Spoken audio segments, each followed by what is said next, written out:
What's going on? What's going on, chat? What's going on? What's going on? What's going on, chat? What's going on? What's going on? What's going on, chat? Hey, welcome back to the Hood to the Podcast. Are you guys excited to see me? Are you surprised to see me on here this early? Welcome back to the Hood to Hooded Podcast. How y'all feeling today? How you feeling today? Come on in the room. Make sure you like this broadcast. Share this broadcast because it's free if you support positivity. My name is Dr. Cheetah's Sunflower, aka Dr. Sean. Back on yo timeline. Happy Friday, beautiful copper tone melanated people and kind people around the world. I see you to my knees. If you know, you know. You know. If you know, you know. So, how y'all feeling today? Let's get a vibe check, vibe check, vibe check. Vibe check, vibe check. Drop it in the room, let me know where you're watching from, and don't be shy.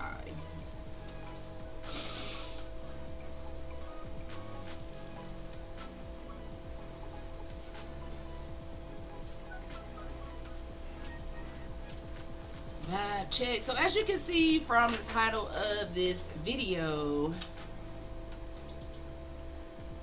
we will be discussing just a little motivational topic today about not being fooled by what's around you and you being more than enough. Not just enough, baby. You more than enough. More than enough.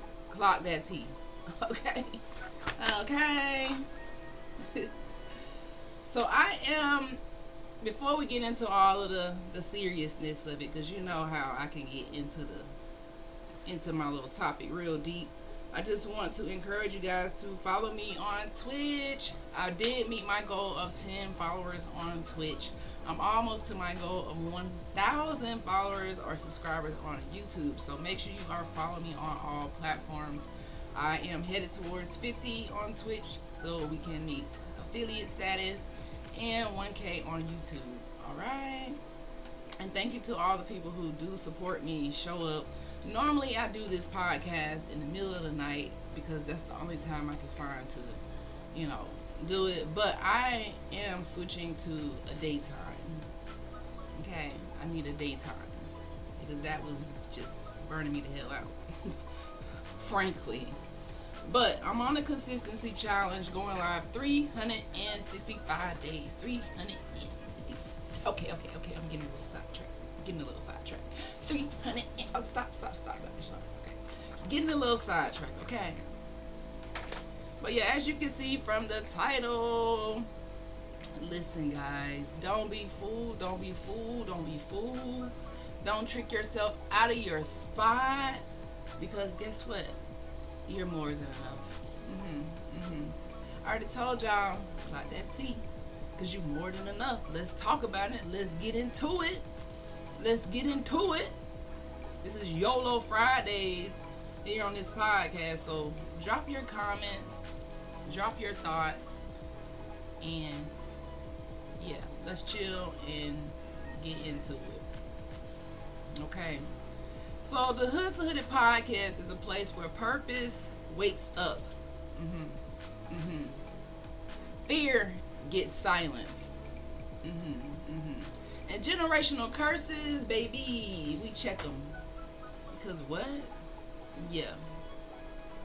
I got a message for you today that might save your mindset. I don't want you to be fooled because you are enough. You ever had that feeling when you wake up not feeling like your best? You wake up feeling like you don't have enough. You wake up feeling like not confident, or you just not having a good day on those days. Well, I'm the messenger, and I'm here to tell you, look in the mirror. Yeah, you more than enough. You thought you didn't have enough, but your cup is overflowing. Okay? Stop doubting yourself. Here on this Hood to Hooded podcast, we promote optimism, not pessimistic people or pessimistic thoughts or negative vibes. Not at all. All right? Not at all. Let me see something here. Not at all.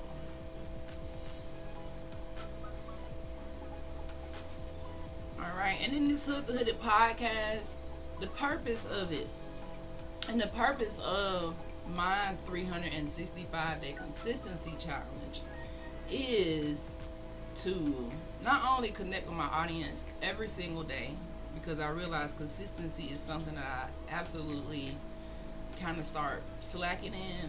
So this is to hold me accountable. Not only that, during this process of going live, we cover different topics from being needy to health, of course, oral hygiene, and more specifically, breaking generational curses. As you can see, Hood to Hooded, baby. Get into it. Let's get the mic out of the way. Hood to Hooded, baby. Get into it. Get into it. Okay? So if you come from the hood like me, you come from poverty, that don't mean shit. You still more than enough, boo. Stop fooling yourself. Stop tricking yourself out of your spot just because of the things that you lack in the past. What about the things that you possess right now? Right now, today. The world will lie to you. Family may doubt you. Friends might fade away. People will pretend not to see you win. But guess what? You're going to win anyways. You were born to win anyways. So let's get into it. All right. So, hello on TikTok. Hi guys. And YouTube and Facebook. Go ahead and tap that hearts. Tap those hearts. Tap those hearts. Tap those hearts to help this message spread. All right.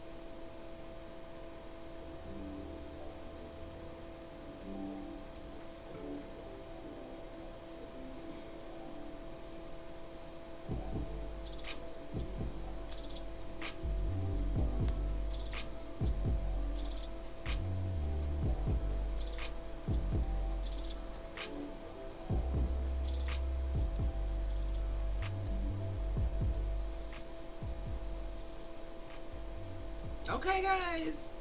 So the lie of not being enough. How do we start thinking that we are not enough, especially coming from the hood? Okay, how do we get this mindset of being not good enough to pursue our dreams, to start that business, to start that YouTube, to just take a different perspective in life, to pivot, to move to a new place, to go back to school, to whatever your goal and purpose is? Sometimes you can feel like you're not enough to fulfill this purpose. You can feel like you're not enough to fall in line with who you truly meant to be. You might have a lot of things blocking you. Like we said, you could have doubt from just the world that we live in. You might not have the family support. You might have friends who fade away. You might have people who pretend not to see you. But does that mean that you can't win? Does that mean that you're not enough? Don't be fooled by all of these things. You have to look deep inside when you want to overcome those obstacles that hold you back, such as the generational curses we discuss all the time on this platform, all the time on this podcast, all the time on my streams. Okay? If you know, you know. Okay? So the lie of being not enough, this is taught to us early from schools, from church, from media. They all say that we're missing something. We need to get something because we're missing something, right? I remember when I wanted to be a doctor, coming from nothing, coming from the hood, I used to think that I wasn't enough.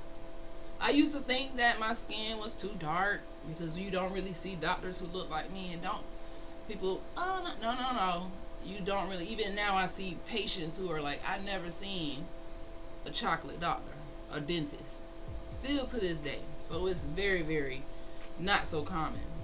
But back in the day, even when you're going through this process of becoming who you are meant to be, or finding your purpose, or trying to pursue a career that seems a bit intimidating, you can feel like you're not enough. It happened to me so many times. Whether I was interviewing, I felt like, damn, I'm not enough. Like, before, when I thought I was in a different identity, I used to think I wasn't enough. But that didn't stop shit. I might not feel like enough, but baby, I'm still gonna try. And that's the difference. Some people will feel like they're not enough, and they never get over that hurdle of feeling like that. They never push past that feeling, which is all a total lie made up in your head. Yes, society promotes perfectionism and all these different ideals, but guess what? They also show, hey, maybe something is missing. People feel like there's something is missing. They don't feel pretty enough, smart enough, rich enough, obedient enough. You don't follow the rules enough. You feel like something is wrong with you. You feel like it's just not enough. But let me break it to you lovingly. Okay? You don't need to earn your worth. You just need to own it. Did you hear me? You don't need to earn your worth. You need to own it. Alright? Let's just sit on that for a second. What do you guys think that means? You don't need to earn your worth. You just need to own it. Meaning you don't have to go out and prove yourself to nobody. You have to own who you are. Own everything that makes you you. Own your authenticity. Own the things that make you different. Own the things that make you amazing, that get you up in the morning, that give you a burning passion to just keep putting one foot in front of the other. Alright? So own your worth today. You don't need to beg nobody to see your worth. You just need to own that shit. Okay? Let that sink in. And people try to tell you, oh, you don't have to. Listen, my value is not up for fucking debate. Alright? It's not. My value is sacred. It's divine. And nobody can determine my worth but me. So don't let people fool you in thinking you not enough when you more than enough. Do y'all understand what I'm saying here to you today? Is it sinking in? So let that lie go when you start to feel those emotions creep in, when you strolling your timeline and you getting discouraged because you got all this stuff on your timeline. It's confusing your head.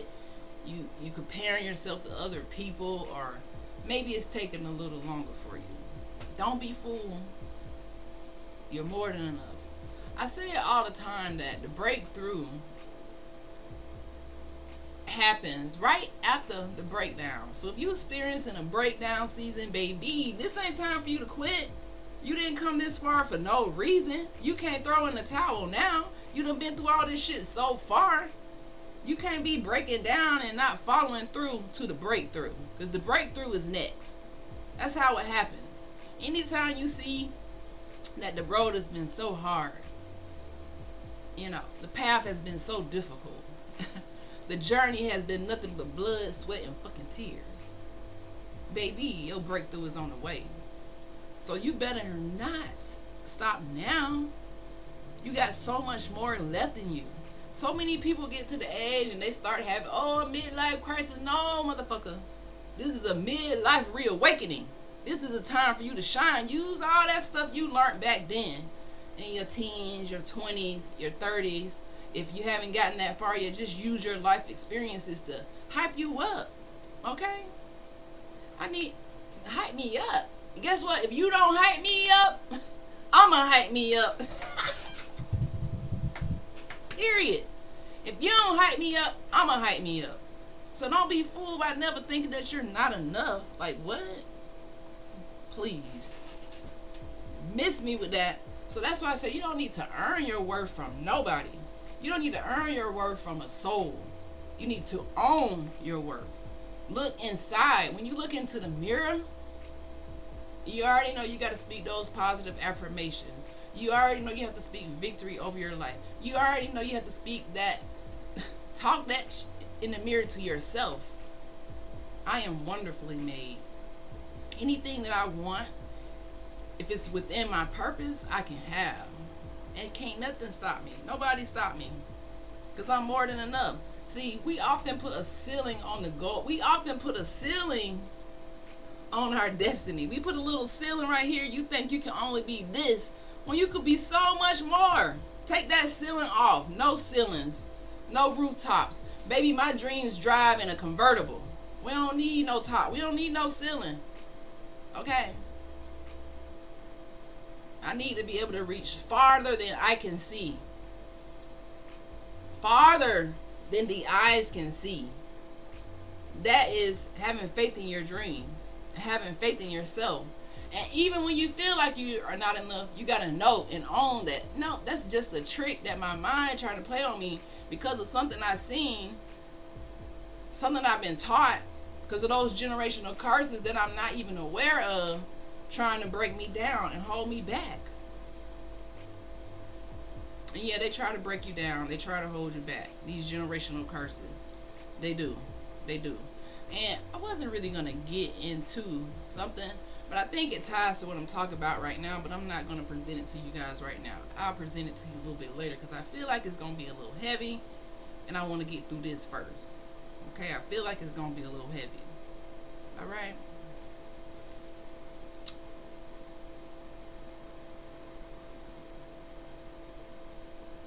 Okay. What's up, TikTok? Tap those hearts. Tap those hearts. What's up, chat? Tap those hearts.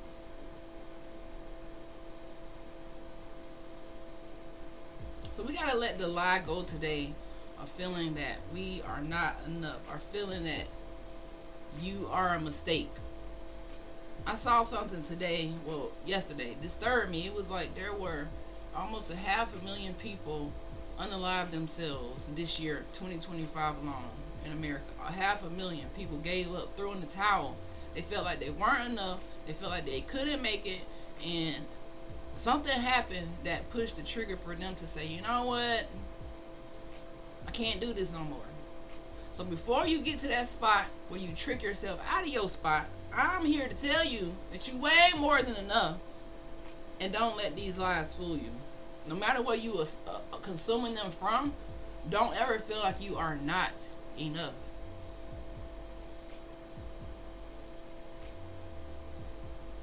Because guess what you are? Baby, you are a miracle in motion. A miracle in motion. You got dreams in your spirit that didn't come from nowhere. They came from somewhere. They came from you being who the hell you are. Okay? They didn't come from nowhere. So that feeling that you have of you can't let go, you have something burning inside you to keep pushing forward, even though it's hard as hell, don't let the hard part fool you. Still keep going. Okay? Because your purpose is calling you, my Niji. Your purpose is calling you. It's calling you. Are you going to answer?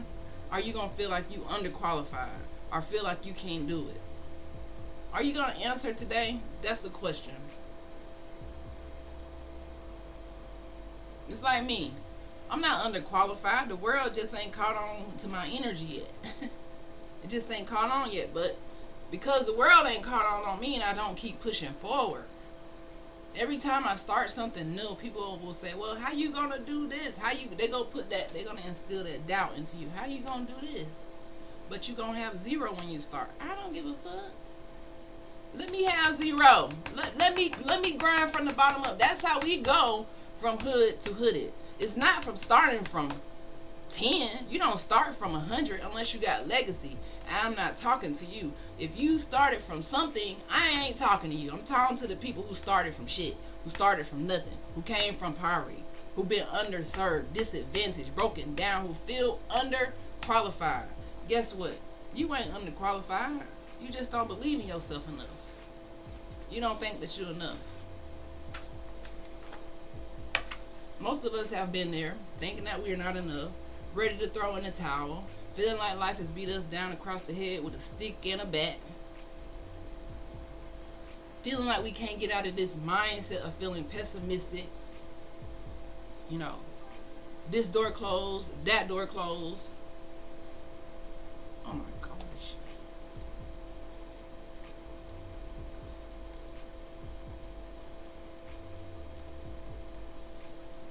This door closed, that door closed, you know.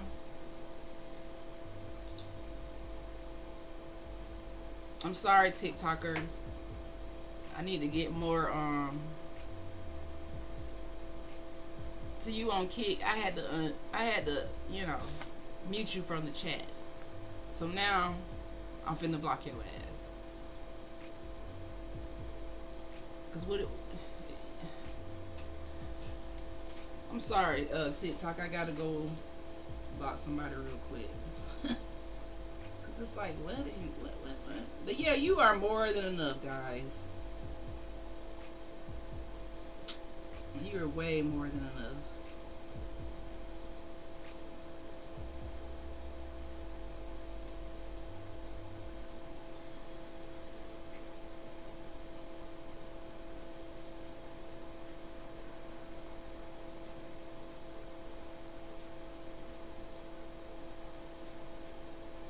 Still trying to learn how to use this crap.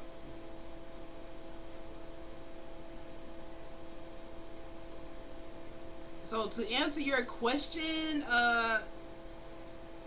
you've been banned. Okay. So yeah, that's a no. You're banned. You come to my chat with that while I'm small like this, you're gonna get banned. I got time today. I'm not in a rush. I'm taking my time, and I got time to be in your ass. Cause what are you talking about? Anywho, let me see if my chat is back. Okay, good. Hi, sup? Hey, Anna Gray. Thank you for following. How you feeling today? Okay. Sorry, TikTok. I'm doing pretty good. I can't complain.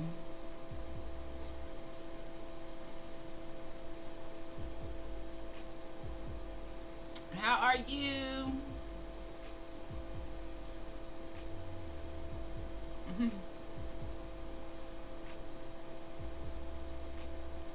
Where am I from? I am from America, but I'm really from Tallahassee, Florida.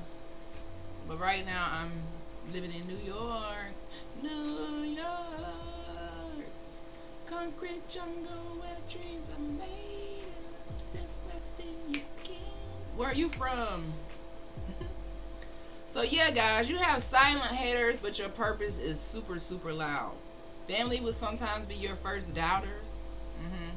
Friends will start acting funny when you change. When you come out of that cocoon and you a butterfly and you're ready to start flying. And when you win, sometimes you will hear crickets. Okay? People will repost when you're struggling, right? They repost when you're struggling, but be mad quiet when you succeed. They love the struggle. They love the bad news. But when you are standing firm in your purpose and succeeding, sometimes it can be silent in the beginning. Keep going. Keep going. Because guess what? You didn't wake up for likes. You woke up to live. So live your best life. Alright? Keep moving.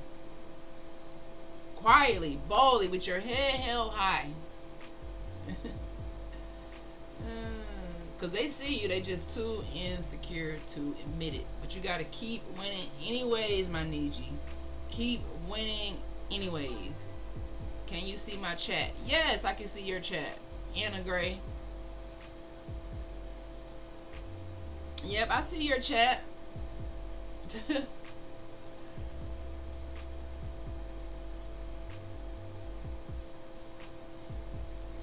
So the trick, guys, well, you say, Dr. Sean, you're saying all this like it's so damn easy. Like you saying all this, like I know I'm enough, but I don't feel like I'm enough. I know I'm enough, but I don't feel like I'm in my season yet. I don't feel like I'm in my season yet. But guess what? This is your season. If you're going through a tough season, this is your season. It's preparing you for the come up. It's preparing you for the level up. It's preparing you for the next phase. It's the test. Are you going to pass the test or nah? Are you going to throw in the towel or nah? You going to let those silent haters count you out of your purpose and your blessing? You going to let people who don't support you count you out? Why would you do that? This world is full of 8 billion people ready to hear what you got to offer. But what are you offering? Some people not offering shit. Some people not. They just, they're not offering nothing. They offering excuses.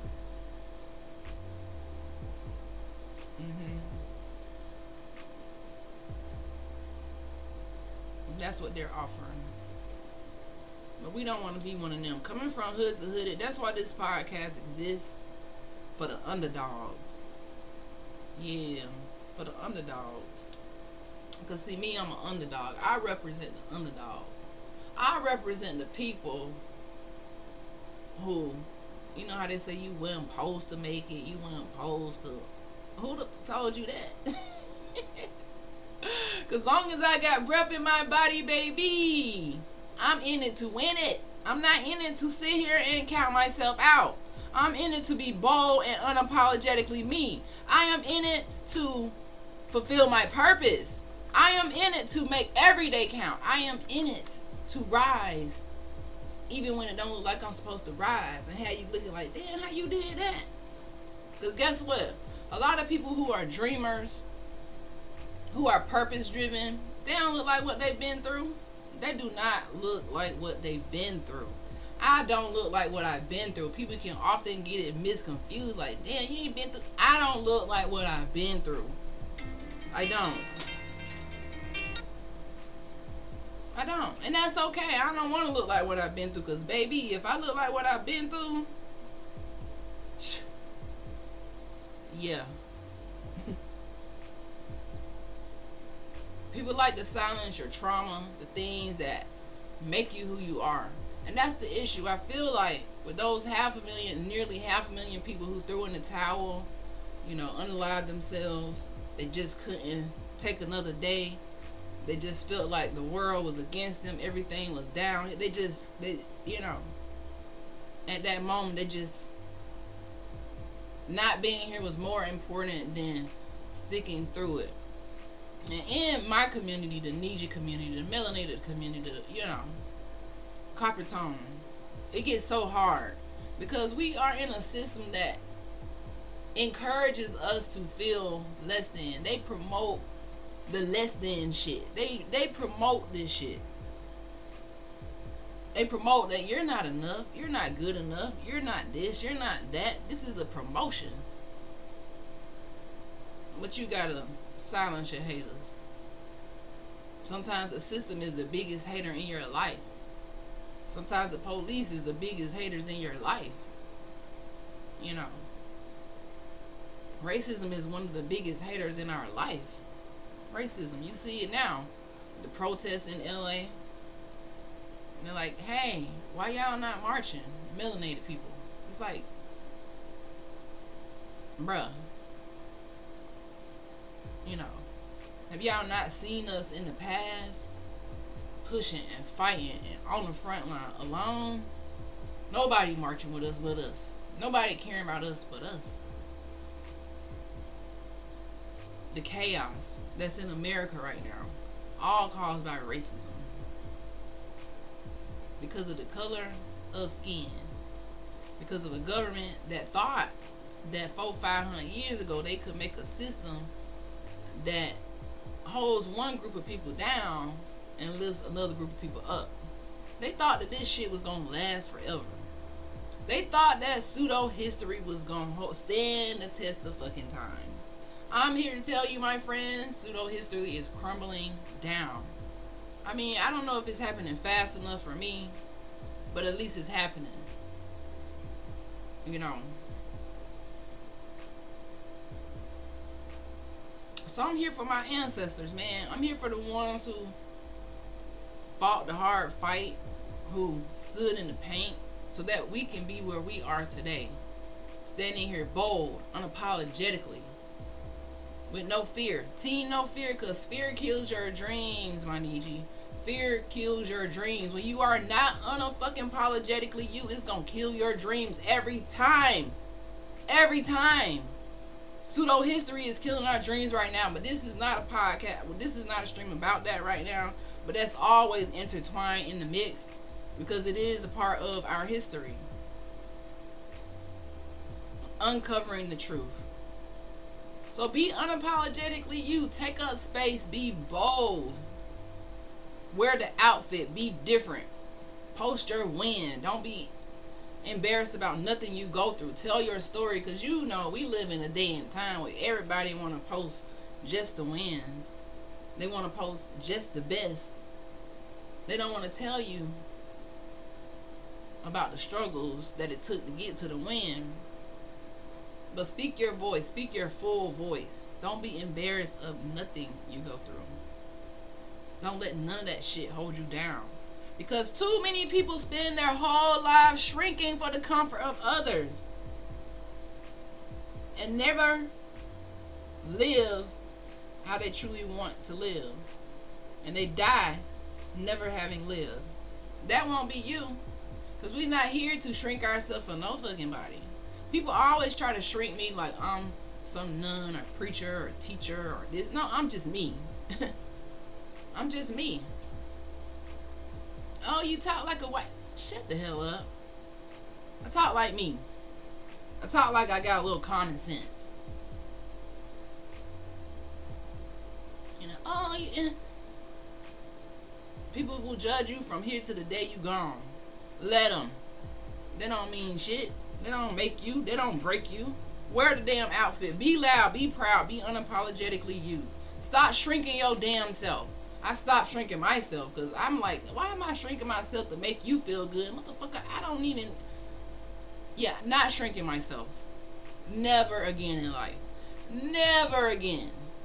For the times that I was this little child, you know, going into a world where I was not prepared for, going into a world where I was just this little hood kid, going to college without any parents guiding me, going to all these experiences without people really there showing up like how you would expect. That shit made me strong, man. I show up now unapologetically. Like, I'm not asking for your permission to shine. I'm not asking for your permission to be my best self. I'm not asking for your permission to wake up every day and tell myself something wonderful is gonna happen. I'm not asking for that shit. And neither should you. Because guess what?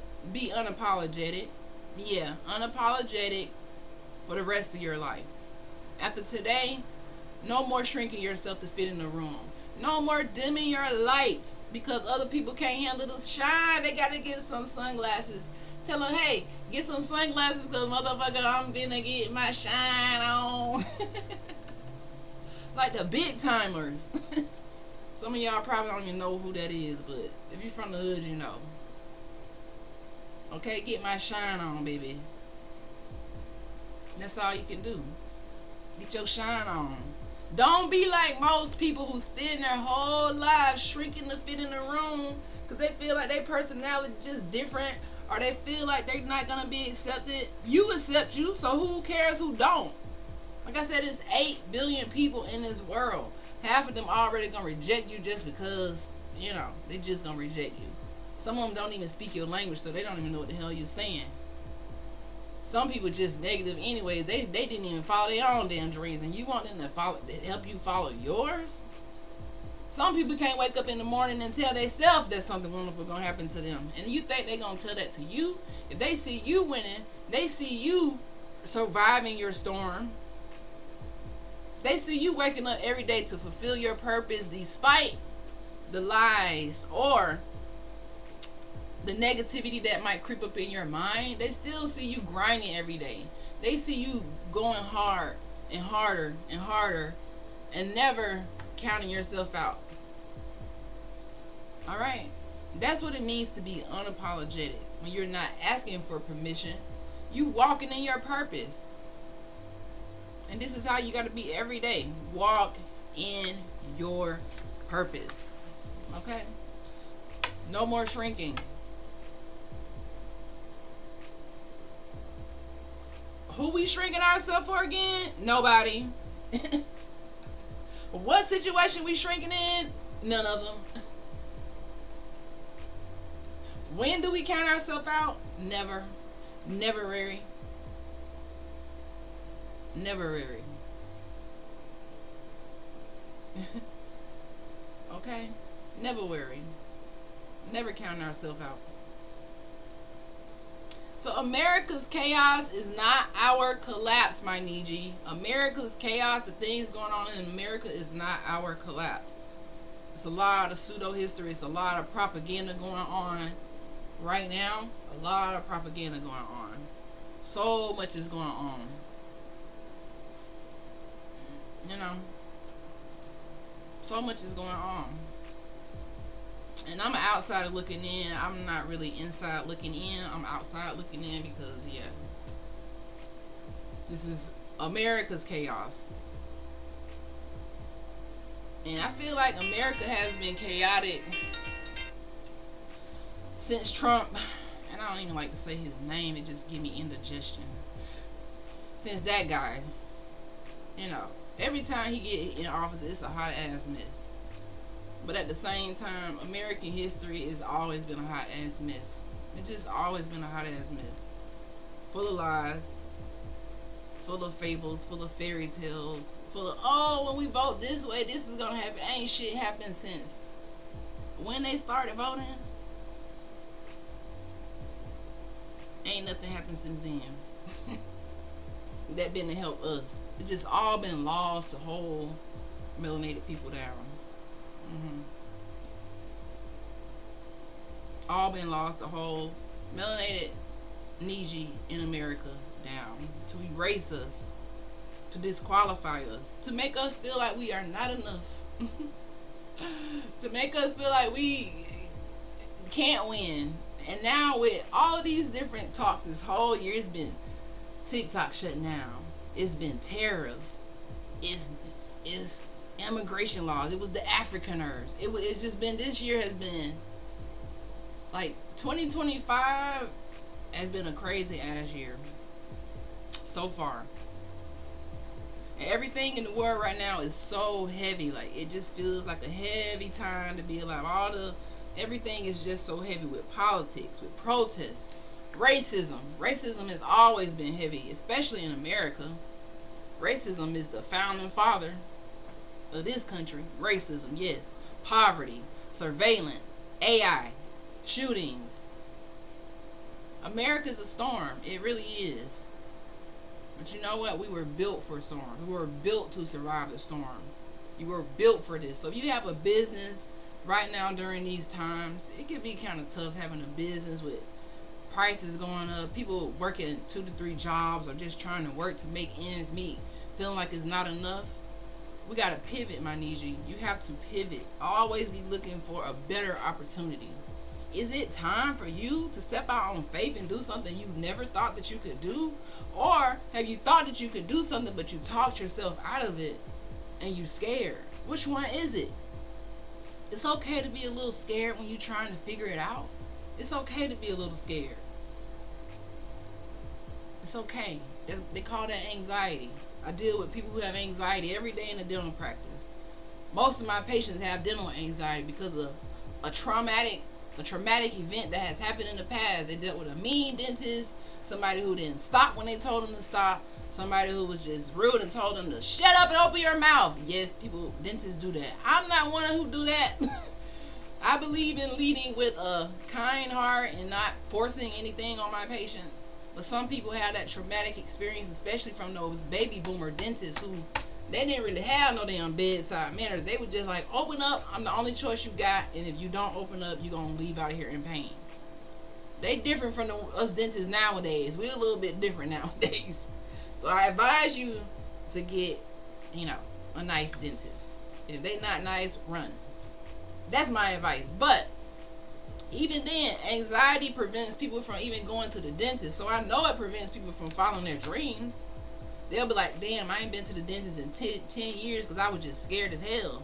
People will say this. Even people who have insurance that is accepted widely, they won't use it. And they have so much going on where they need it. And I'm like, well, damn, you got this job for 5 years and you had this insurance and you never use it because you was scared?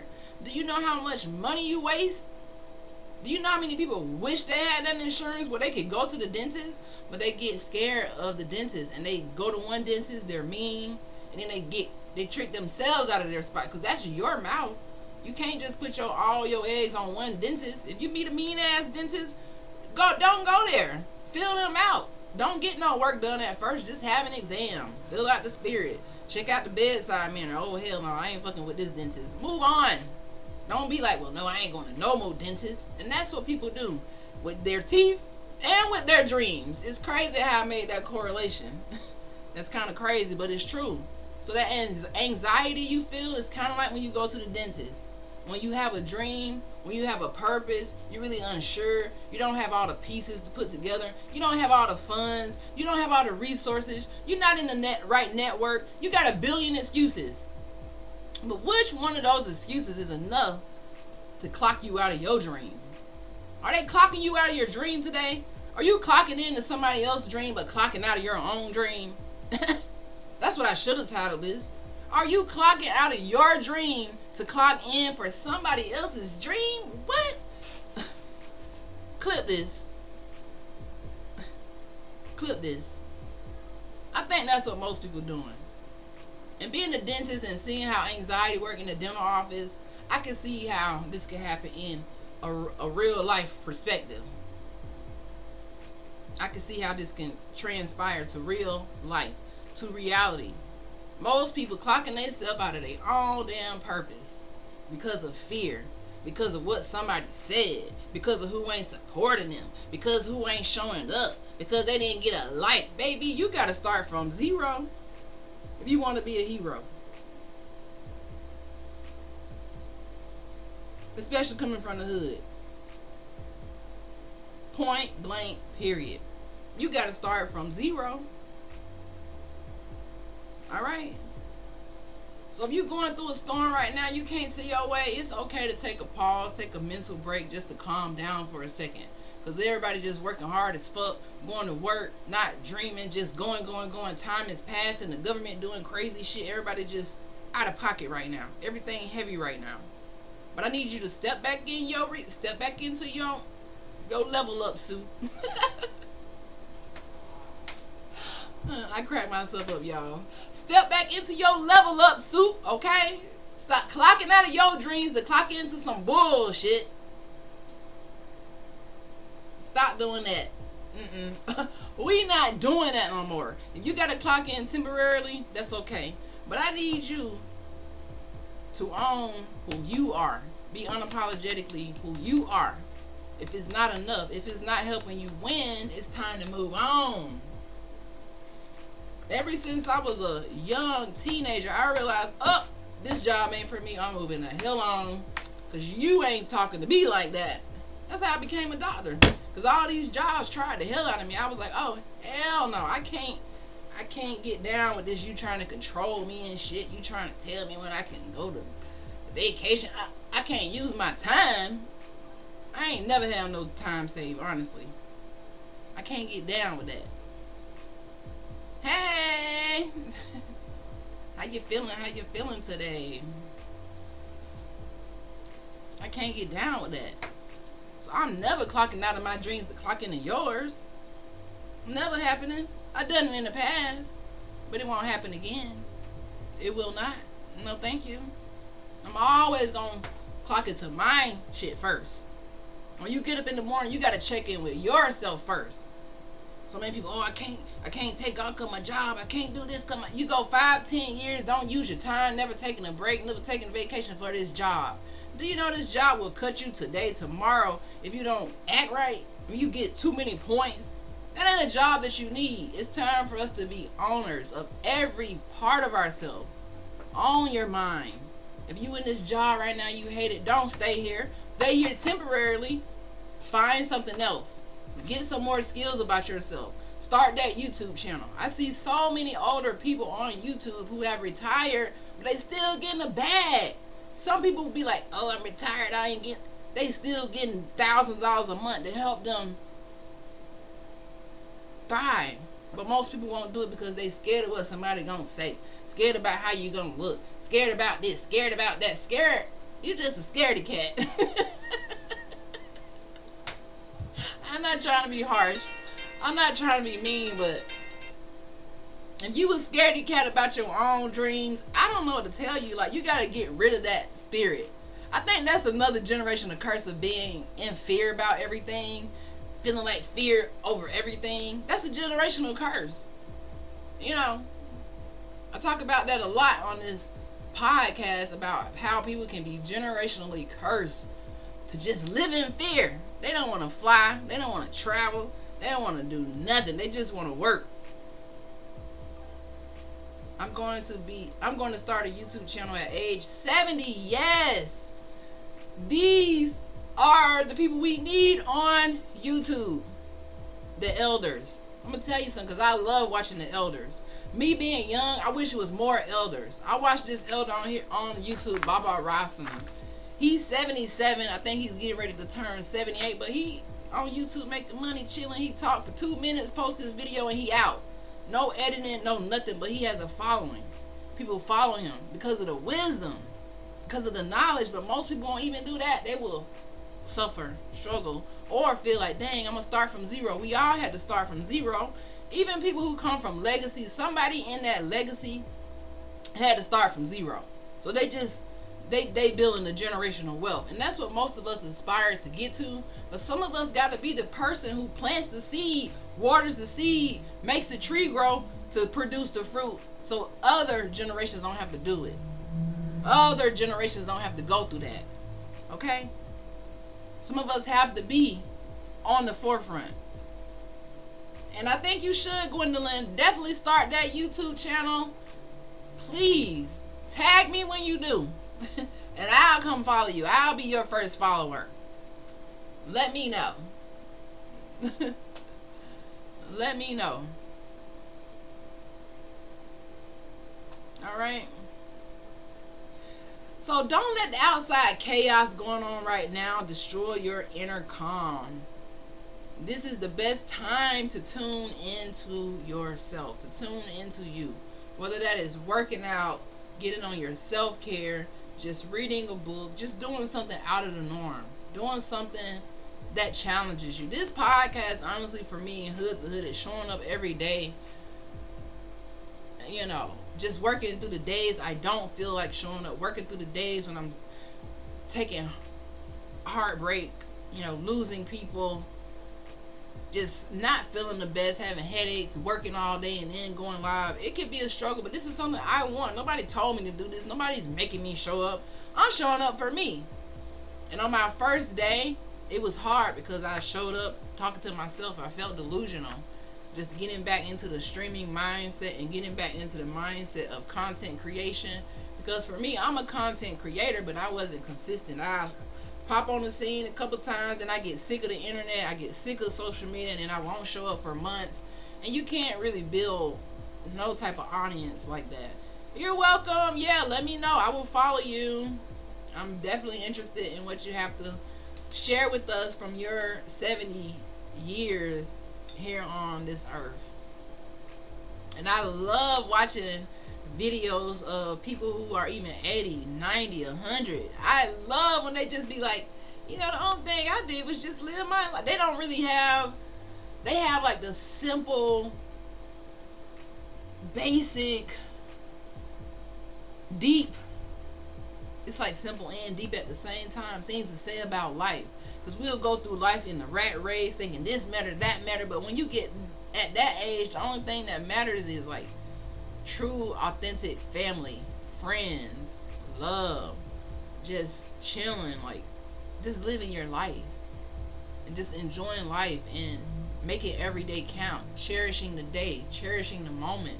So many of us have gotten away from cherishing the moment. We just fighting for the future, fighting. Like every day we just fighting, going nowhere fast. All right. So you're not here by accident, guys. You are here to wake people up, even if you got to do it alone. Thank you. You have a good weekend too. Even if you got to do it alone. So today, guys, I want you all to repeat this simple affirmation. I am enough. Okay? I am enough.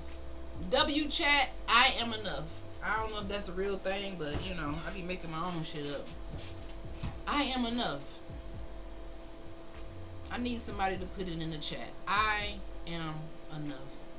Or if you're watching this on the replay, I am enough. Tell yourself this. Every day you wake up that you've already won. You already overcame those obstacles. You don't owe anyone smallness, silence, or shame. You don't. I am enough. Alright? You are enough. Just as you are. Not someday you're going to be enough. You are enough right now. Not tomorrow you're going to be enough.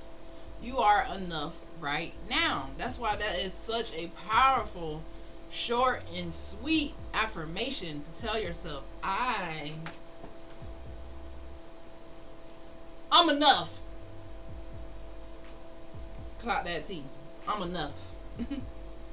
I'm enough. Even if people waiting on you to fail, stand tall anyways. Because baby, I'm enough. Even when I fall, I get back up. Because I'm enough. Even when people pretend not to see you, you got to shine anyways. And know that you're enough. Oh yeah, I'm enough.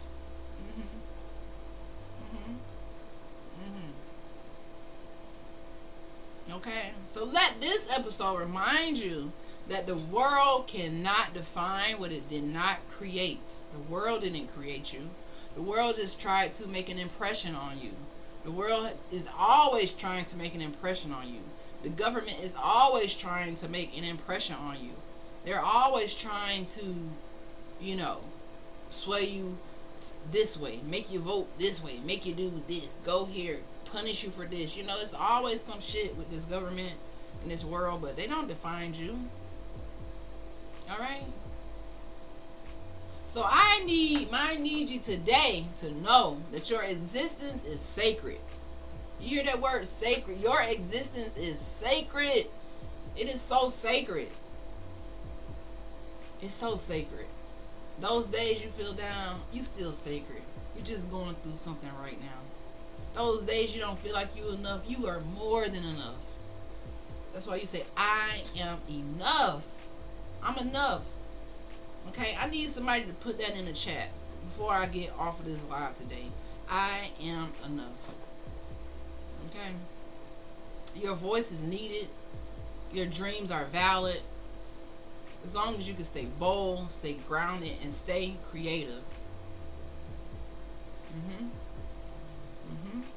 And stay creative. And that's the message for today. Now, if you've been following me on TikTok, I am going to end the live. You have to come over to Twitch in about 4 minutes because I need my phone. I'm normally multi-streaming from one platform, but for some reason my TikTok won't let me do it unless I do it straight to TikTok. So I have two things going on right now. So I'm about to end TikTok. Make sure y'all come follow me on Twitch. And we're not done. For this broadcast, we're not done. I want you all to see just how much you are enough. Just how much Hey, hey, hey! How you feeling? What's going on? Yeah, I'm still janky. Check me out. I'm still janky. I know. I miss it too. Listen, I'm still janky. I'm taking a little break because, see my finger? It's like it's overgrown or something right here. So I'm trying to take a little break. But I definitely need something. Yeah, I'm gonna text you. I'm still ranky day. It says my live will end in 5 minutes. Oh, that's what happened. See, TikTok just tried to kick me out. It looks like it was lifted for your nail bed. I don't know. It just like my skin is growing to the nail, and I don't like how it feels. And I think all of them are like that. So I want to take these off and get it back regular. I don't know what it is. It just looks weird under here. So I'm trying to get it off. I have to text you a picture. When you come, you know I got you. Yeah, I'll probably be coming very, very soon. Business is turning around. I'll be coming very, very soon. It's been crazy, crazy. But yeah, I will be seeing you.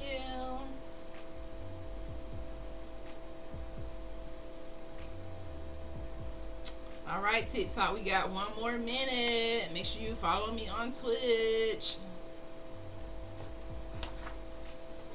Make sure you follow me on Twitch. But yeah, guys, that was it for the beginning of this live stream. We're gonna go into the second part, which is a little bit more heavier.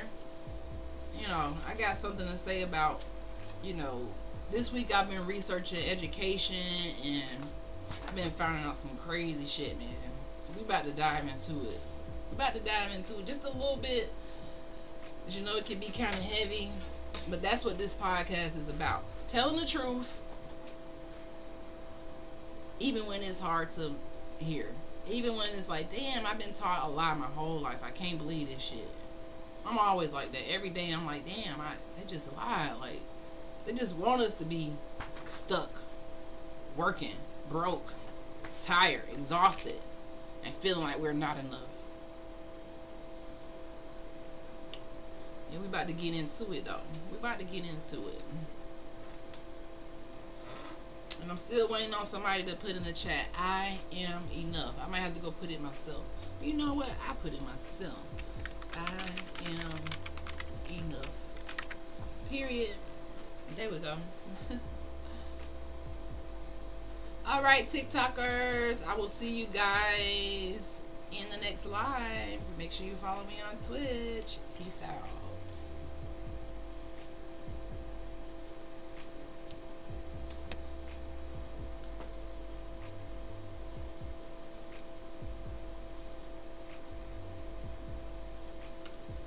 All right, so let's get into a little bit more seriousness.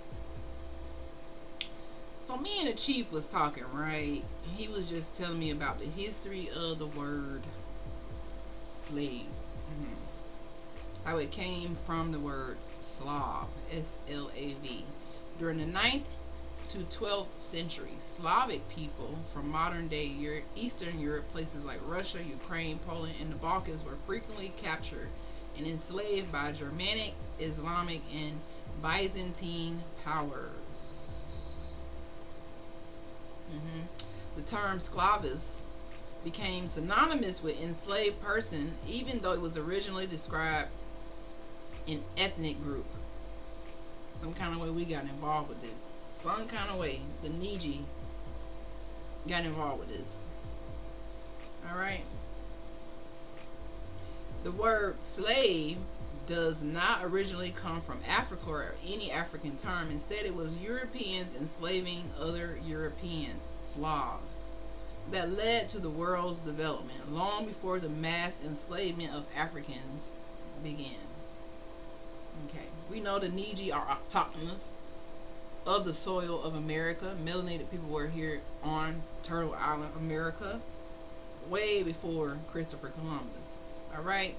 But I ran into something during this conversation with the chief that was baffling to me because he kept saying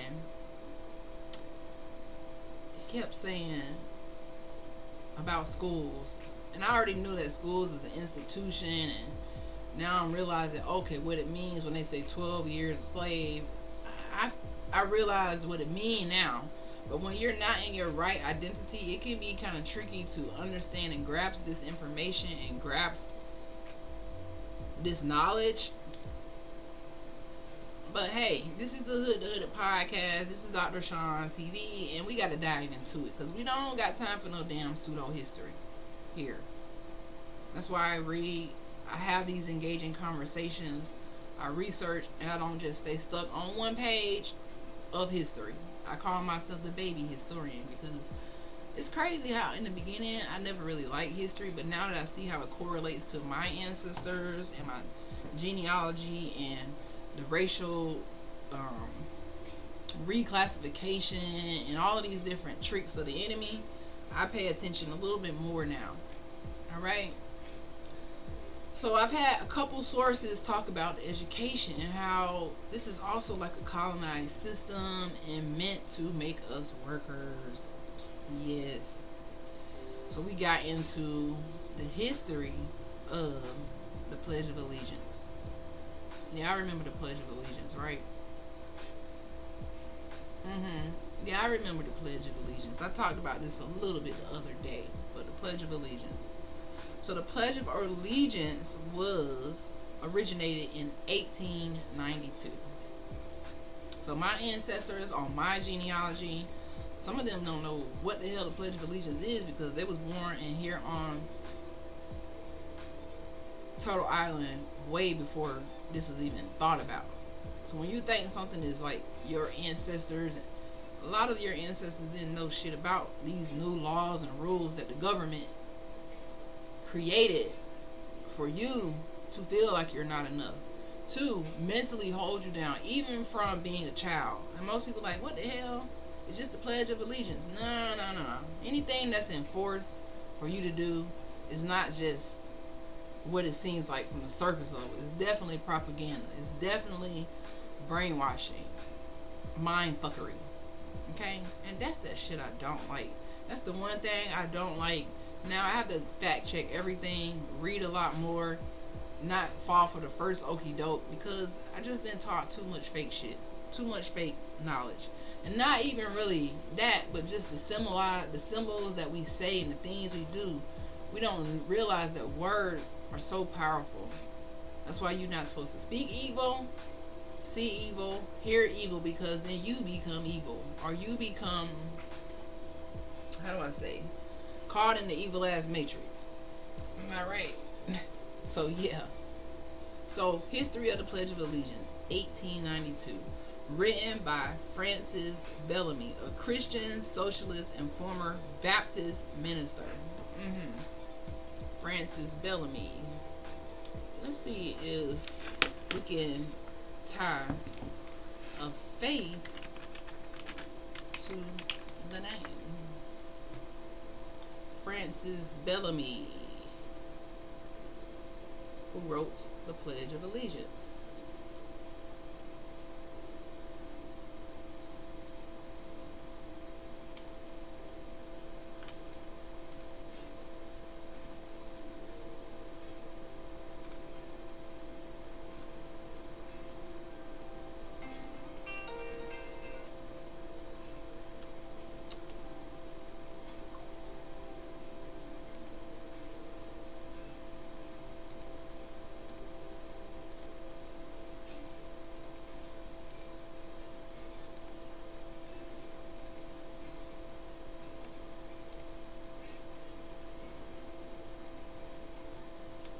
Alright, so let's get into the meat and potatoes. So this is Francis Bellamy. He wrote the Pledge of Allegiance. He was a Christian socialist and a former Baptist minister. You're going to find Christians all over colonization because this was their thing. It wasn't the Niji's thing, it was their thing. And a lot of the Christians don't want to hear this, but you got to go back to the history and it'll all make more sense, my Niji. Like, you can't just keep falling for the okie doke. Like, this is Francis Bellamy, the guy who wrote the Pledge of Allegiance.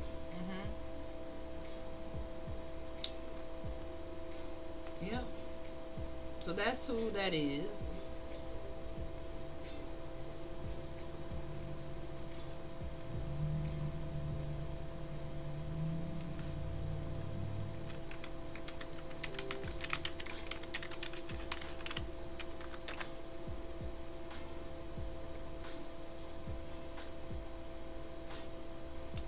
All right. Now, this was how you originally did the Pledge of Allegiance. It was a Nazi suit. So what you see now with this and this, it started like this. Okay, so Francis Bellamy wrote the Pledge of Allegiance, which started with this right here. Okay, so you see this, what they're doing here? You remember Hitler? Yeah. So, the Pledge of Allegiance was originally published in Youth's Companion magazine as part of a campaign to promote nationalism and American flags in public schools. To promote American flags in public schools. That's why they made the Pledge of Allegiance, because they wanted to continue with the signs and the symbolism of brainwashing. Now, when I learned that the Triple K's original flag was the American flag and this was their original salute, you can see how this is all tying together. Some people, this might go over your head. You might be like, I don't get it, Dr. Sean. Well, hopefully I can explain it to you by the end of which you listening to this, okay? So this was the original. I pledge allegiance to my flag and the republic for which it stands, one nation indivisible with liberty and justice for all. So they were doing this Nazi salute while saying this with the American flag, which also was represented by the Triple K's. So you can see how this all ties together.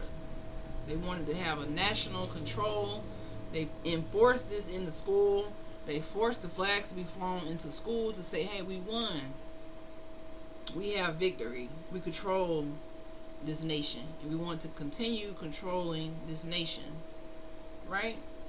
Now let's see if we could pull up another very important image.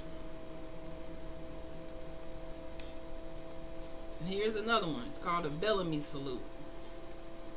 This was the Pledge of Allegiance, guys. Let's blow this up. You see that? You see the flag in the back?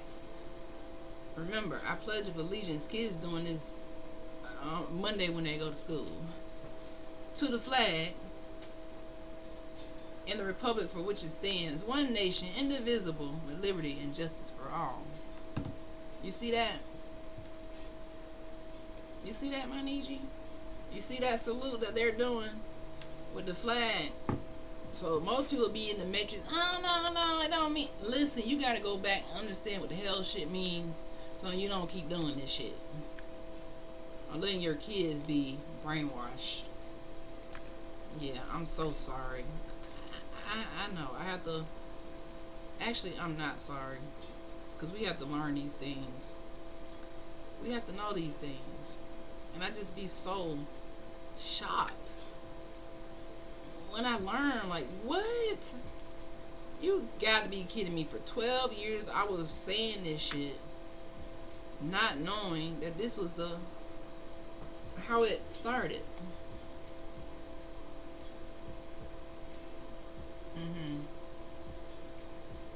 Now, if you don't remember where this comes from, let me refresh your memory. So keep this image in your head. The Pledge of Allegiance started by Francis Bellamy, a Christian socialist and a Baptist minister. Christian socialist, Baptist minister.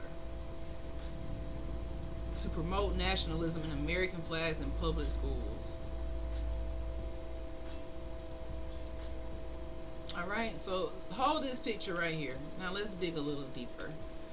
Now,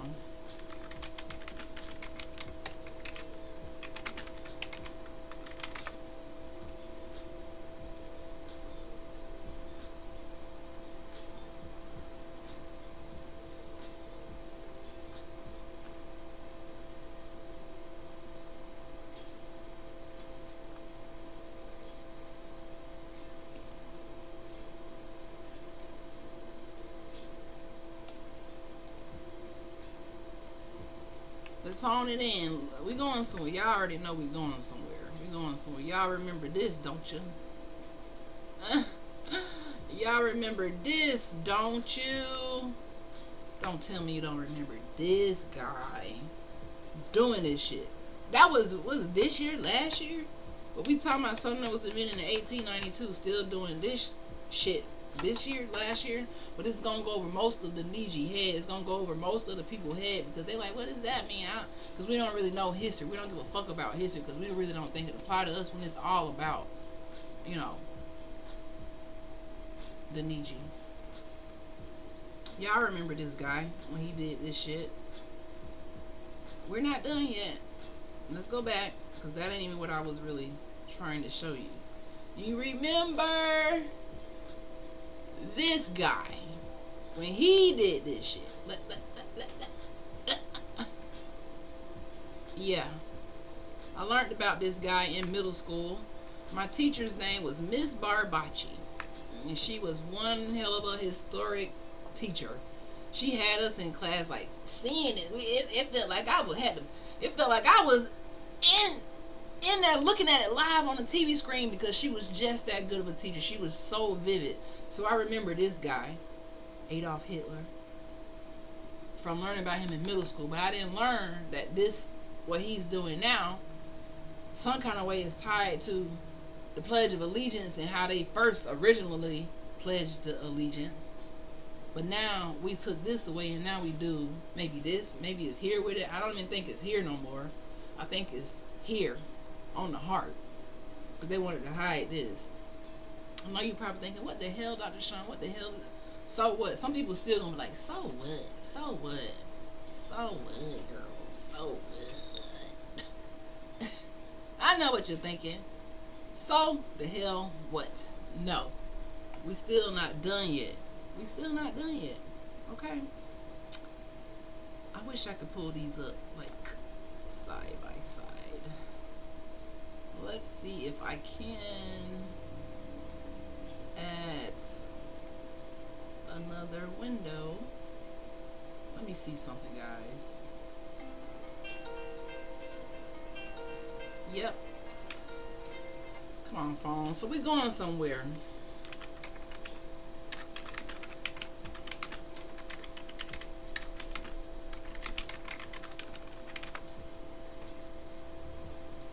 Yeah, this guy. So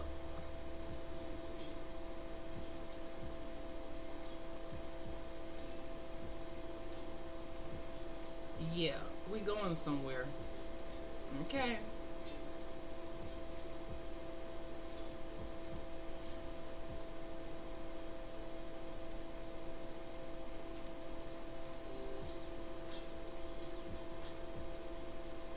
I'm gonna put you over here. Nah, actually, I'm gonna put this here.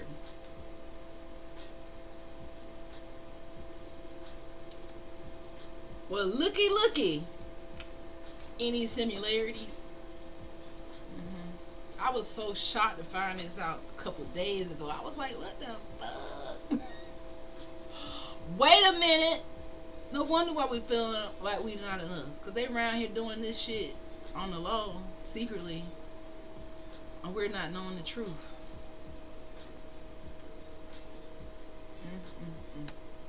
Okay, so let's do a little bit more reading while we have these images so you can kind of see the fuckery that we being introduced to every day, even from the simplest molecule.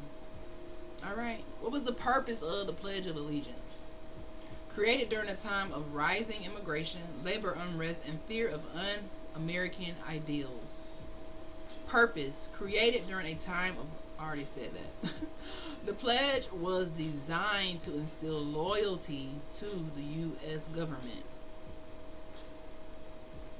It's also tied to the Columbian Exposition 1893 and the 400th anniversary of Columbus's arrival, part of a broader whitewashing of history. So this is all tied to Christopher Columbus. I know y'all ain't tying this to him because I can't stand his ass. So this was created in 1892 to align with the 400th anniversary of Christopher Columbus's arrival. Sickening. Sickening. Sickening. The secrets that the government hides to brainwash us, and we don't even know it, from little bitty kids. See those little kids? In 1923, my flag was changed to the flag of the United States of America to clarify immigrant allegiance. In 1954, they added "under God," added during the Cold War to contrast the U.S. with godless communism. It was pressure from Christian groups and President Eisenhower. He wanted to put the "under God" in there. Now, somebody make this all make sense. Can we make this make sense, Maniji? Does this make sense? Okay.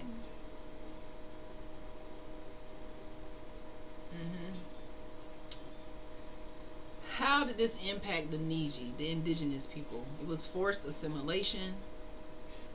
You know, children were forced into boarding schools like Carlisle, Haskell, and others, beaten for speaking their language, forced to cut their hair, taught to recite the Pledge of Allegiance. Where do they still recite the Pledge of Allegiance to this day? In school. Okay? A foreign oath to a settler government. So you're reciting a foreign oath to a settler government. This pledge became a symbol of erasure, replacing tribal sovereignty, culture, and identity with U.S. nationalism. So every time we went to class and we were saying the Pledge of Allegiance, we were Pledge of Allegiance to a foreign government and settlers, saying we pledge our allegiance to you. And how is this a contradiction for the Niji, right? This is a contradiction for the Niji because pledging allegiance to the U.S. government contradicts tribal sovereignty and the treaty rights supposedly protected in the U.S. Constitution. Okay? So it's saying you're pledging loyalty to the same force that stole land. You're pledging loyalty to people who reclassify us racially from Indian to black to African American. We're pledging allegiance to this. Pledging allegiance to impose Christianity and colonial law. So many people go so hard for Christianity, but these people were Christians. They forced Christianity on the Niji. But now people swear if you're not Christian, you evil. But the people who started Christianity were evil. I'm sorry. I was the same damn way. I'm like, wait a minute. So what you tell? That's what I'm saying. Yeah. So to pledge of allegiance is to erase yourself and replace your identity with that of the oppressor. The Christopher Columbus, the Hitlers. You're basically, unknowingly pledging your allegiance to diminishing your sovereignty. The Pledge of Allegiance is a ritual of submission to a colonial government. That is fucking crazy. It's crazy. It disconnects indigenous youth from their ancestral governance, their language, and spiritual sovereignty, because most people don't know that we're supposed to be sovereign, controlling ourselves, not monitored and surveillance by the popo, not with all these laws that prevent us from doing and moving and and all these bills, and that's why it's catching up to America now. Everybody has all of these bills. It's all about money. It's crumbling down. It's a hot ass mess. This is why, because it was not founded on the truth. It was only founded to fool you, to trick you out of your spot, to make you think you're not enough, to colonize your mind, to make you think that you're nobody, to have you working, even from a little kid, with the mindset, I pledge my allegiance to being a citizen and then going to work and working and feeling less than.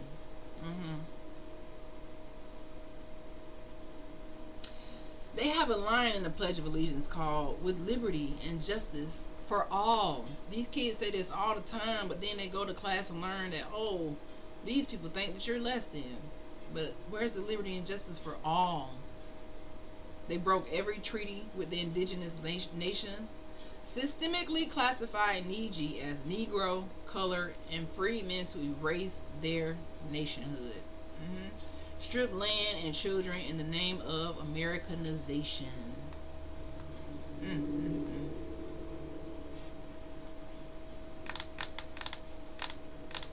Yep.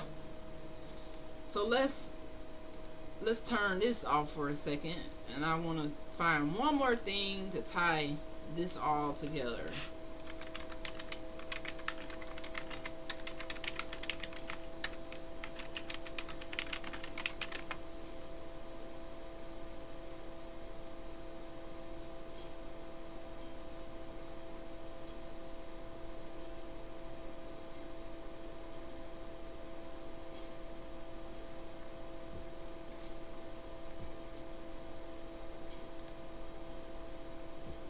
So, I know this is an image that most people will be like,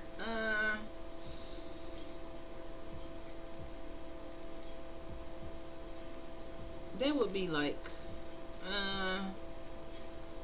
Dr. Sean, this is too heavy, but I gotta give it to you heavy. So when you see these flags, you see we're tying this all together. So they took the Confederate flag, which was originally indigenous, some kind of way, and made that represent the triple K's. But the original flag that represented the triple K's was the same one they pledged allegiance to in school. So you're unknowingly pledging allegiance to, I won't say settling or just being controlled. You know what I mean? It goes real deep.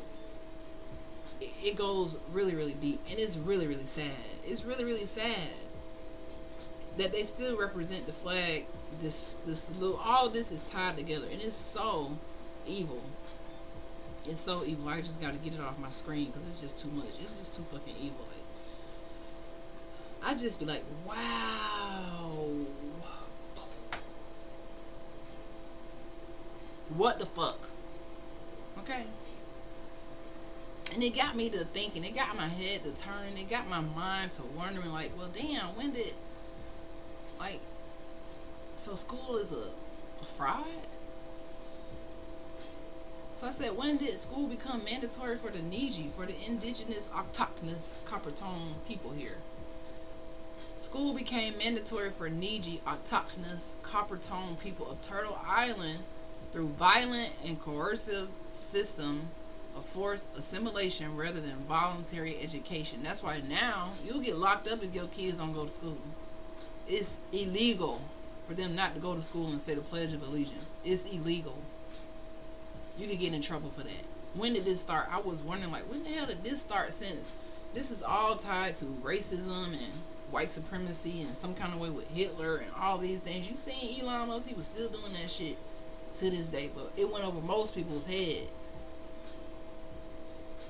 It went over most people's head. And that's how this government do. When they do some shit and they think people gonna find it, they try to cover it up. Like how they first made the pledge and had that salute be it, then they had to change it to this, and now it's like this or some shit. They always trying to cover it up because we on their ass. The government ain't right, and everything they enforce is not right. Them adding the under God, that's a God that they believe in. That's for them, not for the Niji. All right. So this was by force, forcing the Coppertone autochthonous people to go to school. rather than voluntary. The U.S. government used both legislation, which they always use legislation and laws to fucking control us, and military force to remove needy children from their homes starting in the late 1800s. Right around the time they made the pledge and all that. The same thing they doing now, ICE, removing people from the home, removing kids. We already been through that. We already been harassed. We already been, put under legislation where we gotta abide by this or we gonna get locked up. Sound familiar? I'm locked up, they won't let me out. Locked up, they won't let me out. I'm locked up, they won't let me out. No, they won't. They got your mind locked the fuck up.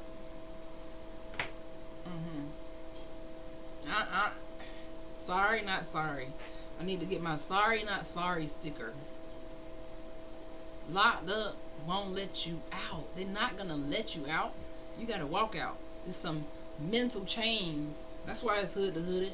Because going from this hood to hooded journey, man, I didn't know that I was going through this. I couldn't have known as a little kid, but now as an adult, like, what do we do with this knowledge? Do we just be like, oh well, that's just how it is? No, hell no. People ask, well, dang, how do we break the system? How do we break these curses? You gotta start repeating things and repeating pledges and repeating affirmations don't have nothing to do with you. How do you get your kids out of this system that is programming them to be workers, programming them to go and be something that don't have nothing to do with school? We're gonna read a little bit more. Programming them to do jobs that don't have nothing to do with school. That's what school is. When we learned about the presidents, they don't go to school and sit for 8 hours. They have independent study. They're allowed to study on their own, study things they like. They study art, they read, they write, they do public speaking. They don't do this bullshit where we finna do geometry and all this other stuff. All this stuff that we're not gonna really use. Why aren't they teaching financial literacy?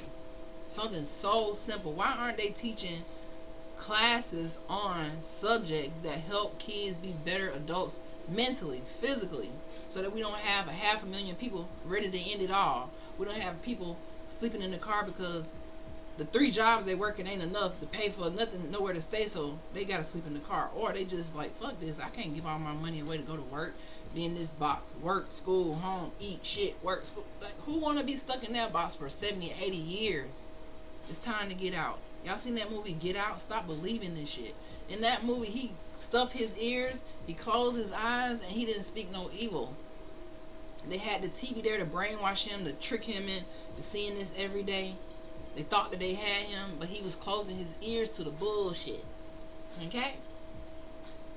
You got to close your eyes to the evilness. Some kind of way we have to break these things. And I know that it's hard because I'm presenting something to you like, what the fuck? Yeah, man.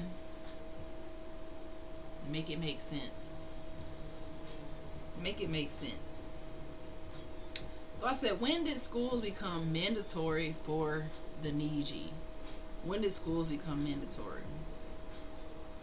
Before colonization, Niji and other indigenous nations had oral education systems where children learned through ceremony, elder teachings, which elders don't really be teaching that much no more, which is why I think it's good that the elders are getting on YouTube, tribal languages, and spiritual practices. There was no concept of compulsory Western-style schooling. Learning was a lifelong, holistic process. Do y'all hear that? Lifelong learners. Like in dentistry, we are mandatorily required to be lifelong learners. But how many people are dentists are in those fields where it's mandatory for you to learn about your profession forever?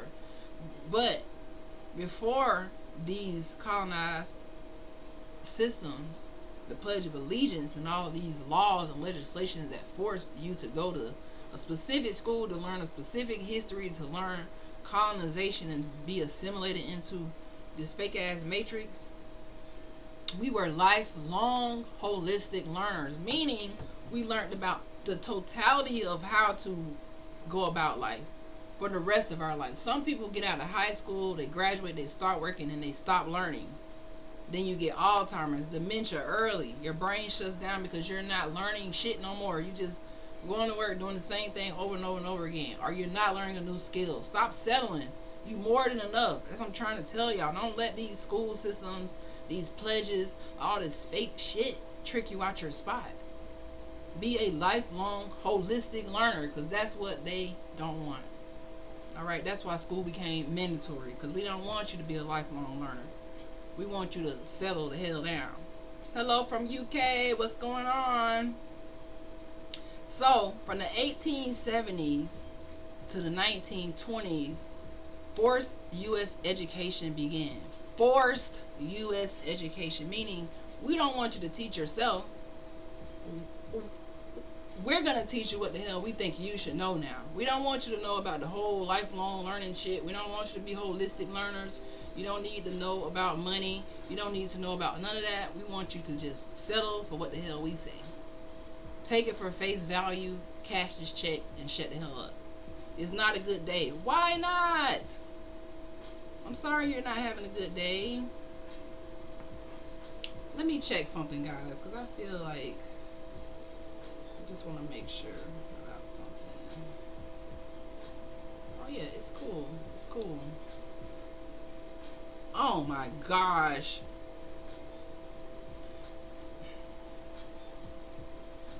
Y'all on Kick be tripping me out.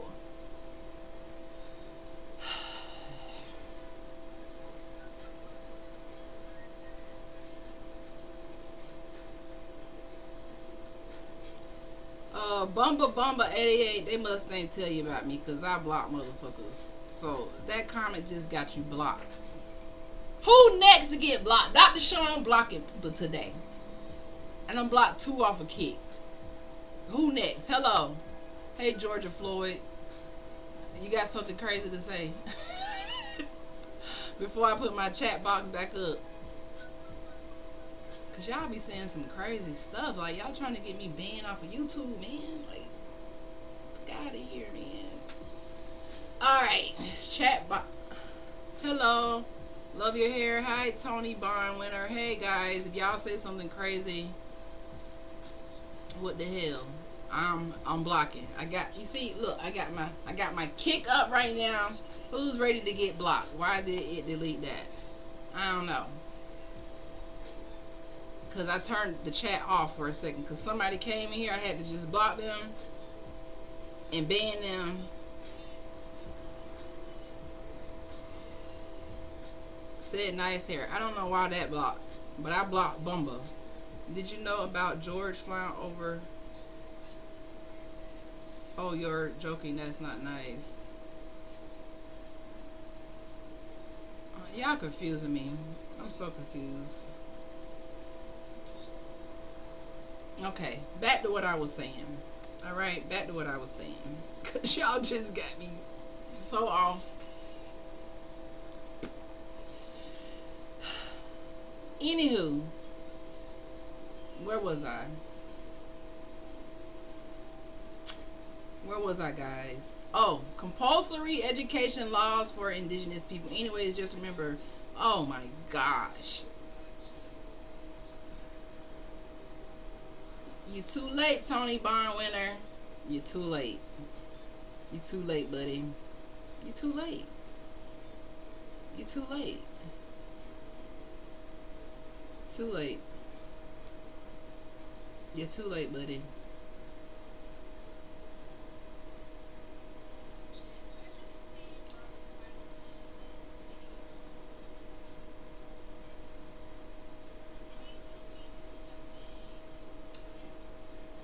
Let's see. You too late.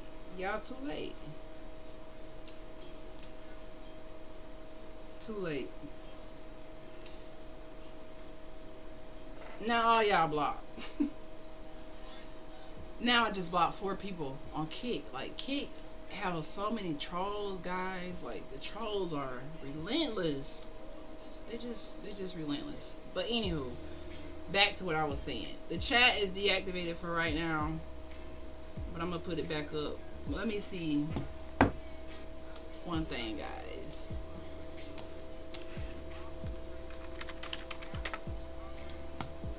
Because every time I get words in my chat that I don't like, I go and block those, so that you can't really even say them no more. So let me just do this real quick, because I like to do it on the spot. I like to do it on the spot, and I see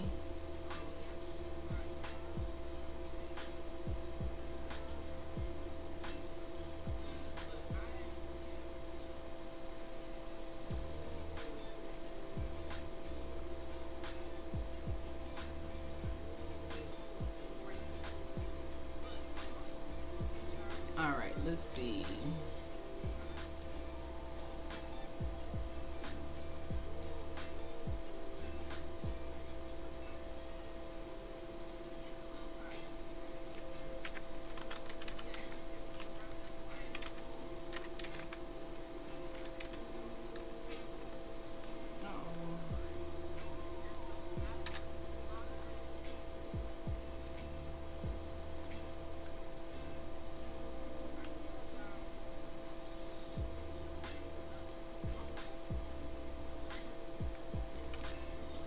Yeah, I do this shit right on the spot.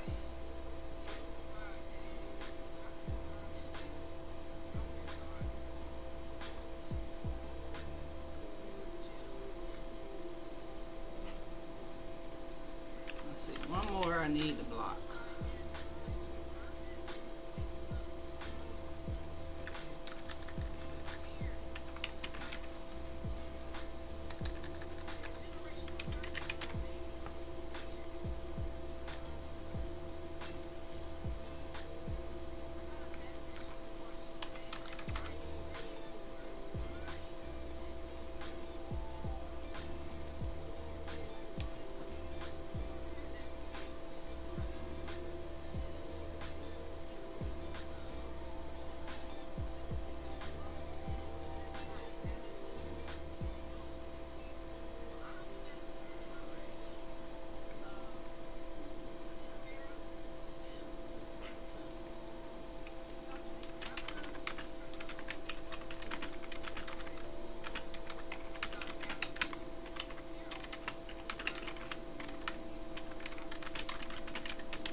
All right.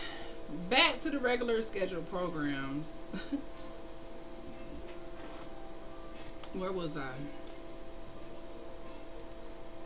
That's the thing about streaming. You have so many fucking trolls. Sometimes they just so aggravating. Why y'all so aggravating? Like, especially on Kick. Oh, Lord. So the chat is back open, guys. I had to turn it off for a second because people they be doing too much. They come in 1 minute and they block in 2 seconds because I'm ready. My block game heavy, man. That's why I need a moderator. That's why I got an auto moderator. Alright, so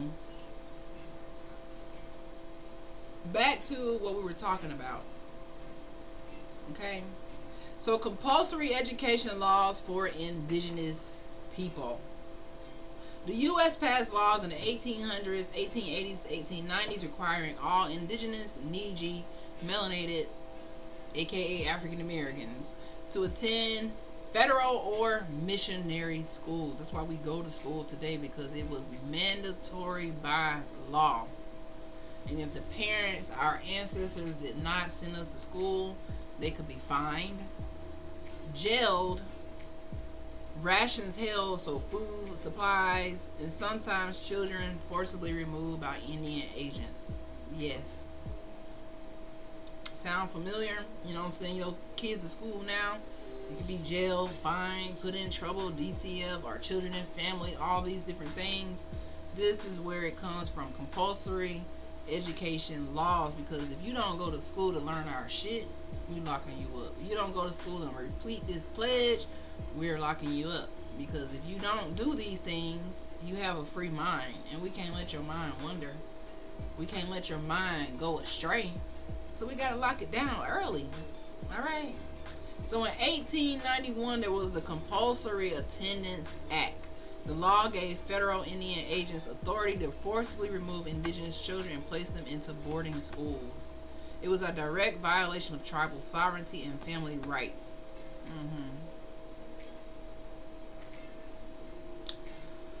So these schools didn't really have a purpose to educate. And that's why most kids get out of school now and they end up not really living their dreams or living their best life. You work a couple years and before you know it, you're working and you just a worker trying to make ends meet, paycheck to paycheck, not realizing you've been set up for the okie doke, set up for failure. You did all that school for what? You know. So they replaced traditional knowledge with white American Christian norms. Yes, white American Christian norms. They got rid of the holistic lifelong learning that we had and gave us white American Christian norms. The Pledge of Allegiance with an undertone from the Triple K and Hitler and Christopher Columbus. All of these people you're representing every time you say that pledge. Trains indigenous children, melanated people for menial labor such as maids, farmers, factory workers, CNAs, things like that. So this is what they want to send you to school so they can prepare you to be a maid, a farmer, factory workers. Sound familiar? So you did all this school. They forcing you to go to school, claiming to give you some education, but not teaching about money, not teaching about public speaking, not teaching confidence, not dwelling you in the arts and the music and the sciences. You're not doing these things. You're going to prepare for menial labor, jobs that don't really make the ends meet, jobs that keep you feeling like you are not enough. Just like we started this off saying, the jobs are meant to make you feel like you're just not enough. I mean, school is, right? So by the 1930s, there were over 100 federal boarding schools and hundreds of day schools. Attendance remained mandatory for needy children until the Indian Self-Determination Act in 1975. But the damage was already done. Okay? So many needy families still carry the generational trauma of forced schooling systems. So we might think school is so regular and now everybody goes to school, but this isn't. This is something that was forced. Church was forced, school was forced, jail was forced, laws were forced. Everything is a force because you can't control yourself. You can't be sovereign. You can't think for yourself in this country.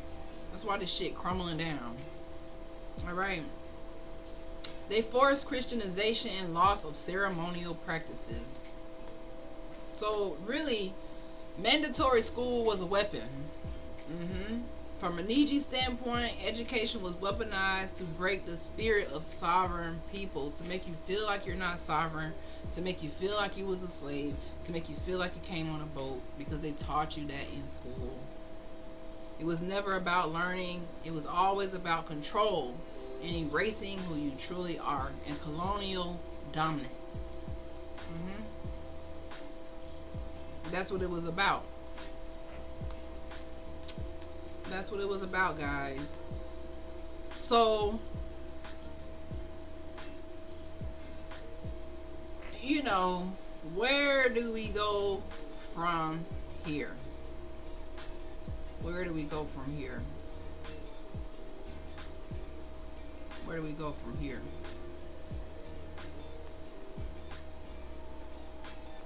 Well, we got a tall hill to climb. Very, very tall hill to climb. But the first place we go is just knowing that you're enough. Knowing that you're enough to overcome all obstacles. Knowing that you're enough to, you know, break out of this system. I know that school is it's such a regular part of our life. But me, honestly, I wish I would have had the opportunity to be homeschooled. I could have got done a lot faster and been about my way a lot sooner than being paced 12 years out. You know, I feel like homeschool is in the play. Is that way you can teach your kids what you want them to learn and about true history. But if you don't know true history, then you can't teach them true history. So just continuing to unlock these different codes when it comes to education, when it comes to history, and being unafraid and unapologetic and not having fear about knowing the truth and knowing who you are. Because I feel like most people live in fear, like, oh my God, you better not. Well, that's the same thing that happened then. It's just a bunch of fear. If you don't do this, if you don't say this, then we're going to do this. It's just a bunch of fear. Fear cannot continue controlling your life on no level. No level at all. Team no fear. Team no fear. Team no fear. And that's how we have to be every day. standing on business about you and not being afraid. Remember I said earlier, being unapologetic to yourself every single day.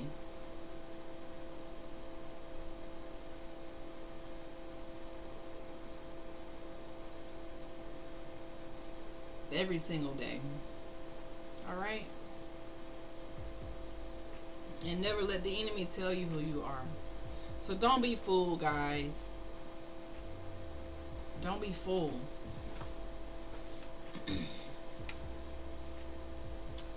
And I think that was pretty much it for today. I know this was pretty much a heavy live, and it probably has you wondering, dang, I need to go do a little bit of research. Yeah, go do your research. Go read it for yourself. Go read it for yourself. Go read all of this for yourself so that you can continue to unlock the code to break out of the matrix. I'm just trying to make sure I cover all the points that I wanted to tell you guys about.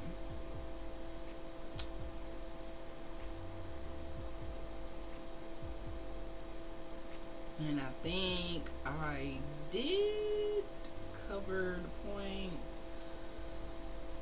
There might be one more. I'm so happy that I got on here earlier, because going on late, it had me, my sleeping schedule off. I'm still trying to get a good time to go live that doesn't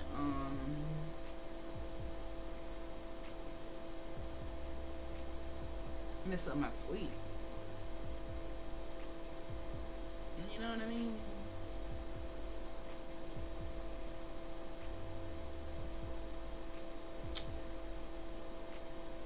So before we get off of here, I'm going to give you some archives that you can go explore to help you learn more about these topics that I covered. So you don't take my word for it. See, when people bring me new information, I definitely open my ears, but I also know that I can go and research it, find out for myself, and learn more about what happened from an open mindset. Not the mindset like, oh, no. You know, some people don't learn shit new. That's why they're not holistic learners. They're not lifelong learners. They just use what the government taught in their mandatory schools with their mandatory Pledge of Allegiance and run with it for the rest of their life. And then when they get out, you're so fucking burned out with the pseudo knowledge that you don't want to learn no more history. I know I didn't want to learn history for a long time. It was like, that's it. That's all I know is I was a slave. I don't want to learn that shit. And I was done with history. But now that I know the truth, it's helping me unlock a whole nother level.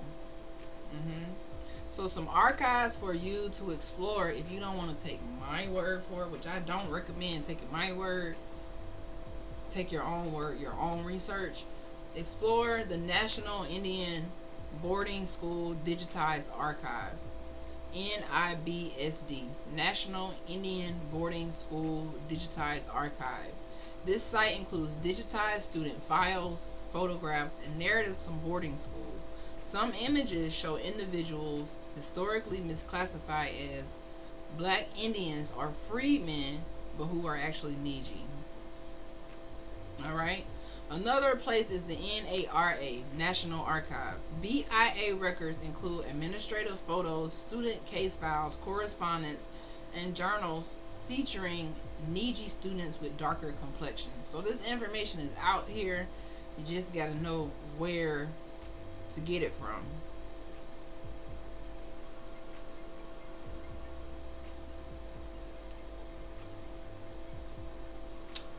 Oh, you know what, guys? I think I have to get off of here.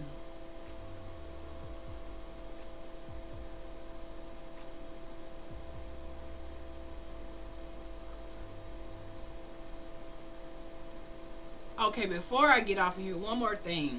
Why is this so difficult with racial reclassification? Because the census and BIA often recorded Niji under categories like Black, Negro, and freedmen, erasing their indigenous identity. That's why most people are so confused, because they did this systemically. All right. So, yeah, I think that's pretty much it.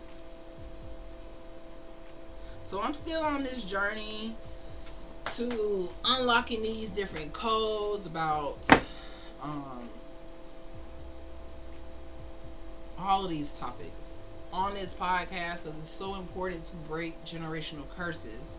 As you can see, starting with something like the Pledge of Allegiance is pretty much like some type of generational curse. I can't really describe exactly how completely, but I just know all the symbols and the cover up and the changes and the additions and the force, that it is not good. It's not good. You know? So until we know who we are, this battle is still being fought every day. But this is what we're here for, to fight this battle and to wake up and to live unapologetically.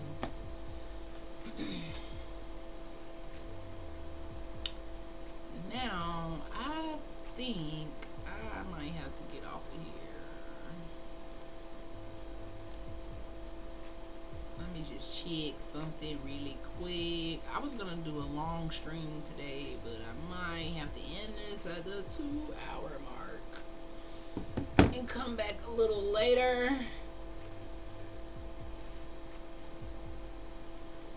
Let me see. I thought I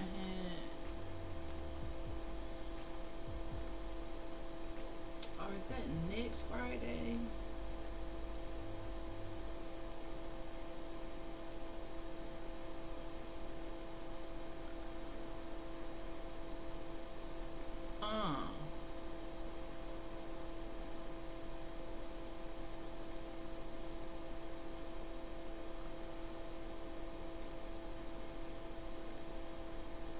Okay, I actually don't have to leave. So yeah, this is gonna be a live. I mean, a long broadcast.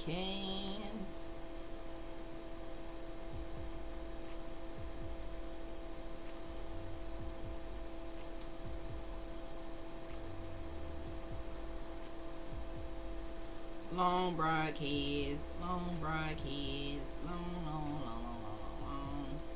Trying to break my record today.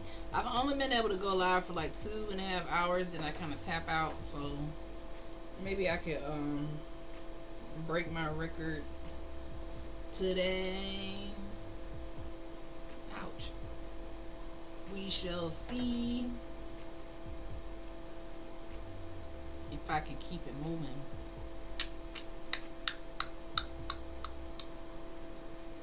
If I could keep it moving.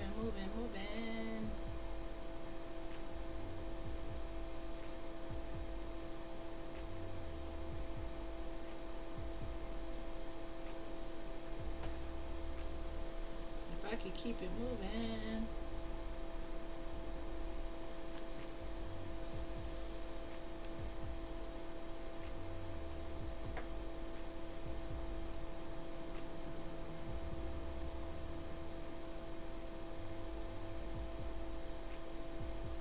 And I keep seeing about how the Latinos are wanting the black people to come and help them march, but it's probably not gonna happen. We're not doing that. We're not doing it. We're not doing it, guys.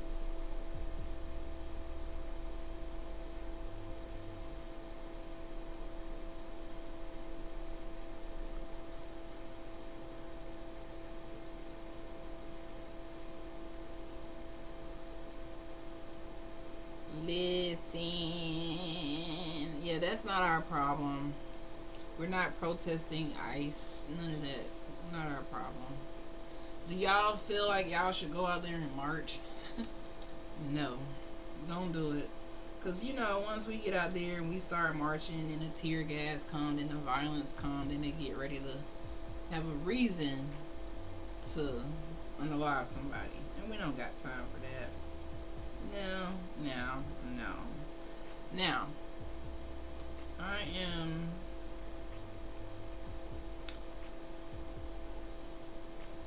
Let's see.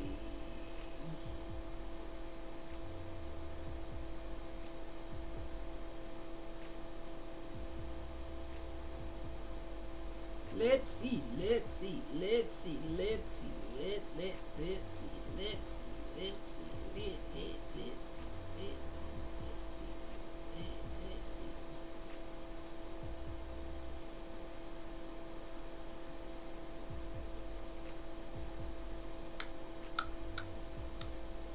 This is how I feel because it's Friday.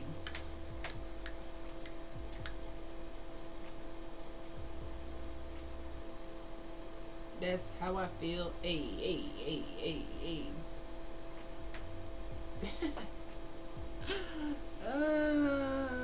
Survey says, let's see.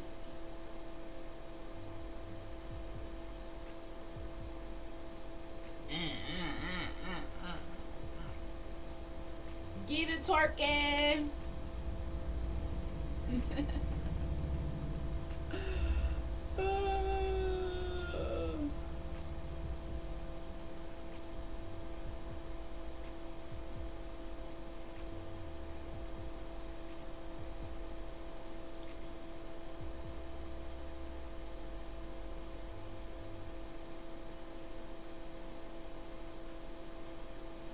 So when you have something in your life make you want to give up, you gotta fight.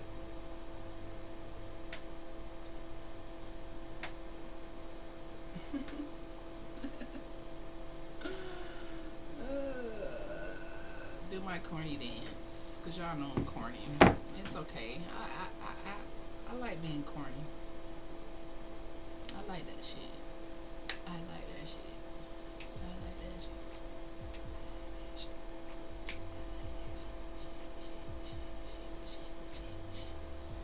But yeah, I thought I had a meeting today at 1, but I don't, so I can stay on here. I'm so excited. So excited. So excited. So this is my journey to streaming and at least trying to get up to being a part-time streamer. You know, they be doing 8 hours. I can't, I can't say I can't, because you should never say can't, but I don't know if I want to be an 8-hour a day streamer. That's too long for me.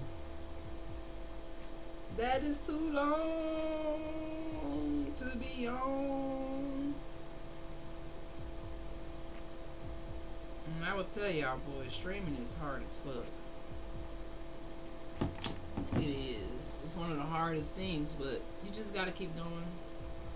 And I'm changing my time, so I'm all over the place with this consistency challenge. I'm like on day 24 or 25 now. Jesus, this phone just keep popping off. Like, leave me alone, leave me alone, leave me alone, alone. So what are you guys doing this weekend?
Man,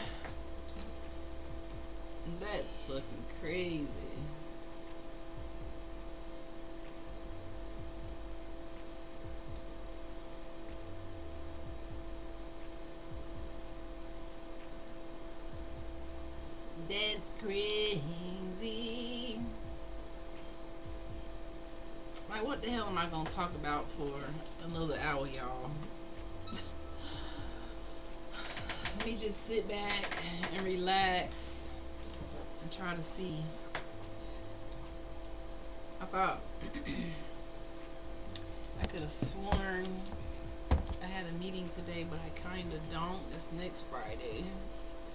But I have a meeting, but I have a lot of work to do, and I think I'm just really procrastinating because I don't want to do the work that I gotta do. But when I hang this up, I got a lot of work to do.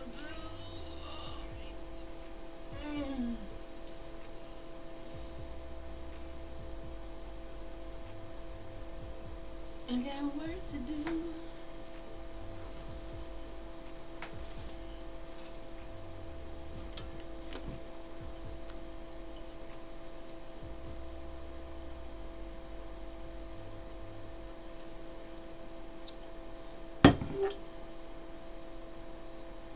I got work to do. Work to do. Work to do.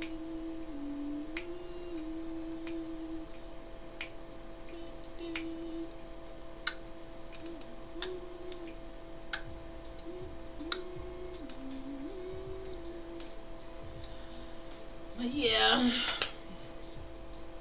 I just wanted to get on here and talk about, you know, you being enough and us being enough, even in the moments we don't feel like it, or even in the moments we don't have all the answers. It's just like, now when I think about life, I just want to wake up every day and pursue happiness. That's why I got it tatted. I'm in the lifelong pursuit of happiness, you know, for the rest of my life. We just spent too many days feeling down and sad for yourself. Now it's time to be fucking happy. Now it's time to be happy.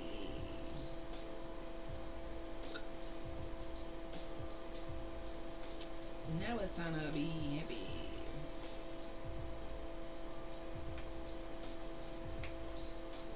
Hey, hey, hey, hey, hey, hey.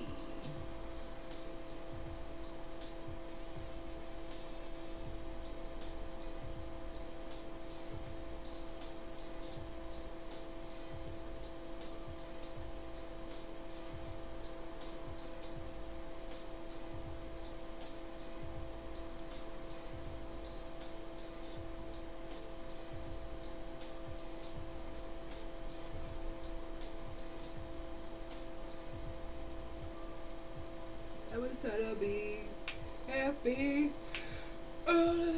Do do.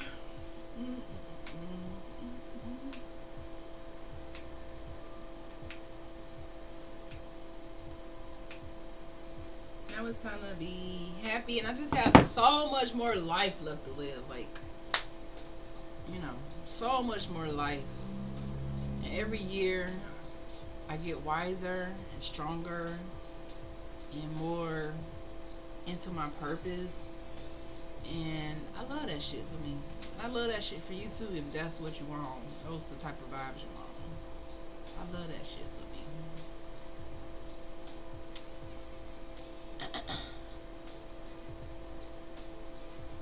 I love that shit for me. I don't think today. I might have to answer this.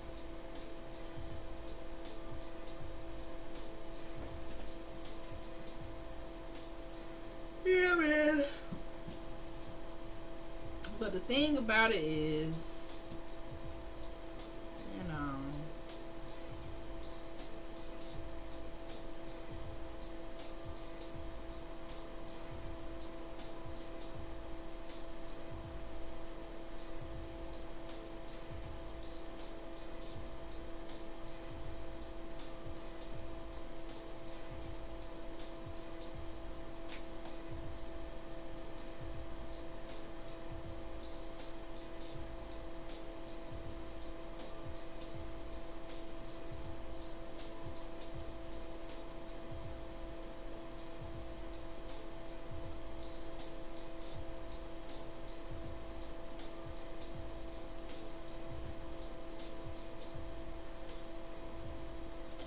Crazy, crazy, crazy, crazy, crazy. I wish I could listen to music on here, but I ain't trying to get no copyright strike. I ain't got time for that. I'm always fighting copyright strikes with a little music I do be having.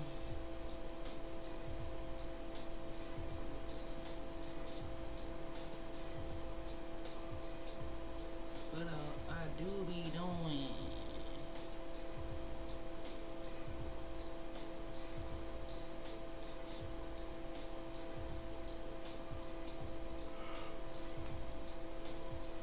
Oh, why am I so sleepy? It's too early to be sleepy, man. It's way too early. Way too early.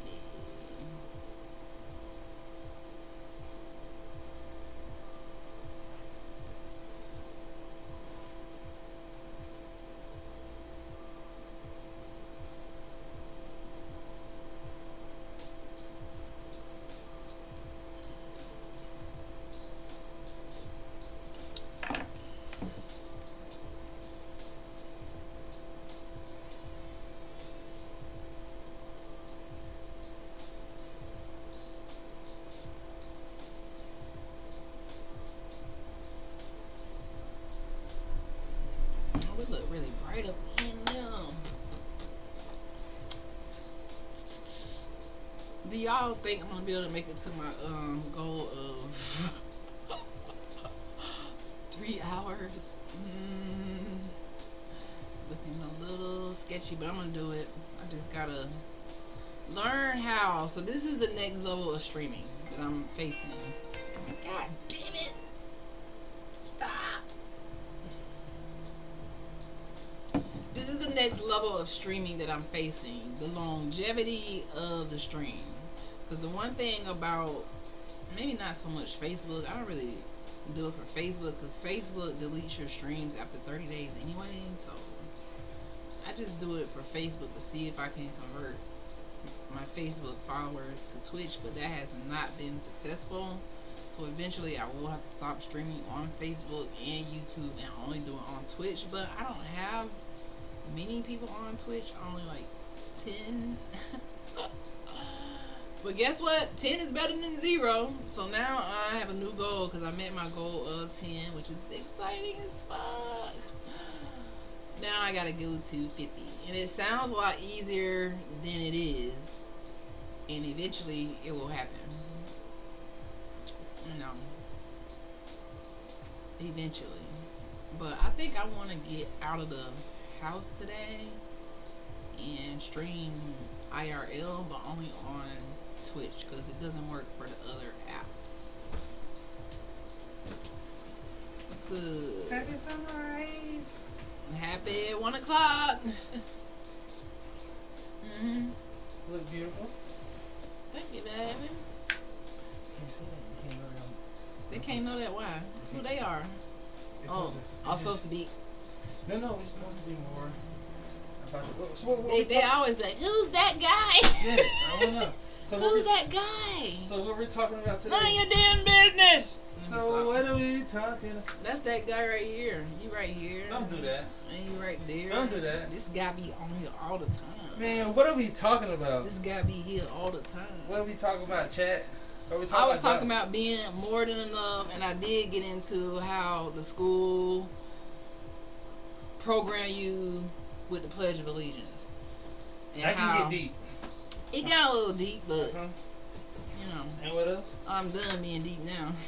And what else? And just you being more than enough, like how life can beat you down, the school, the church, colonization, all these things can beat you in the head and make you think that you're not enough. Are you talking to the Niji community or you're talking to community? Niji.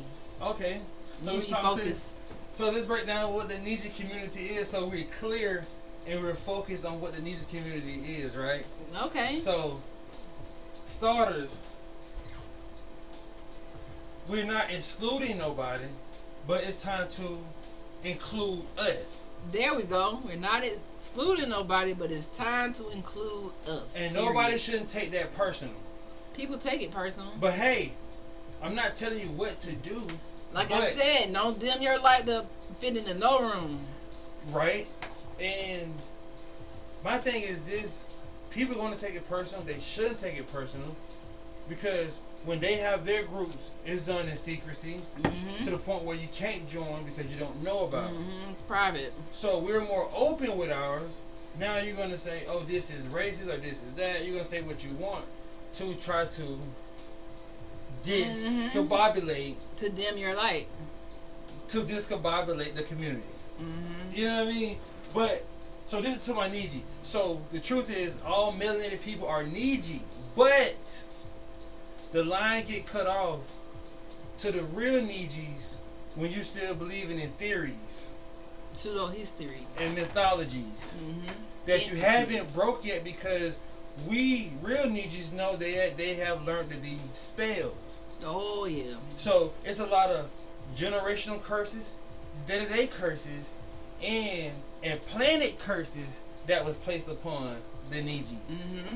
So that's the difference. We all melanated people are Nijis, but the want to say quote unquote woke Nijis are the one that's actually leading the race and understand the truth about who we really are, versus the Nijis that still believing in theories they've never seen. I'm just saying, theories are stories that you don't have no connection to, and they never seen.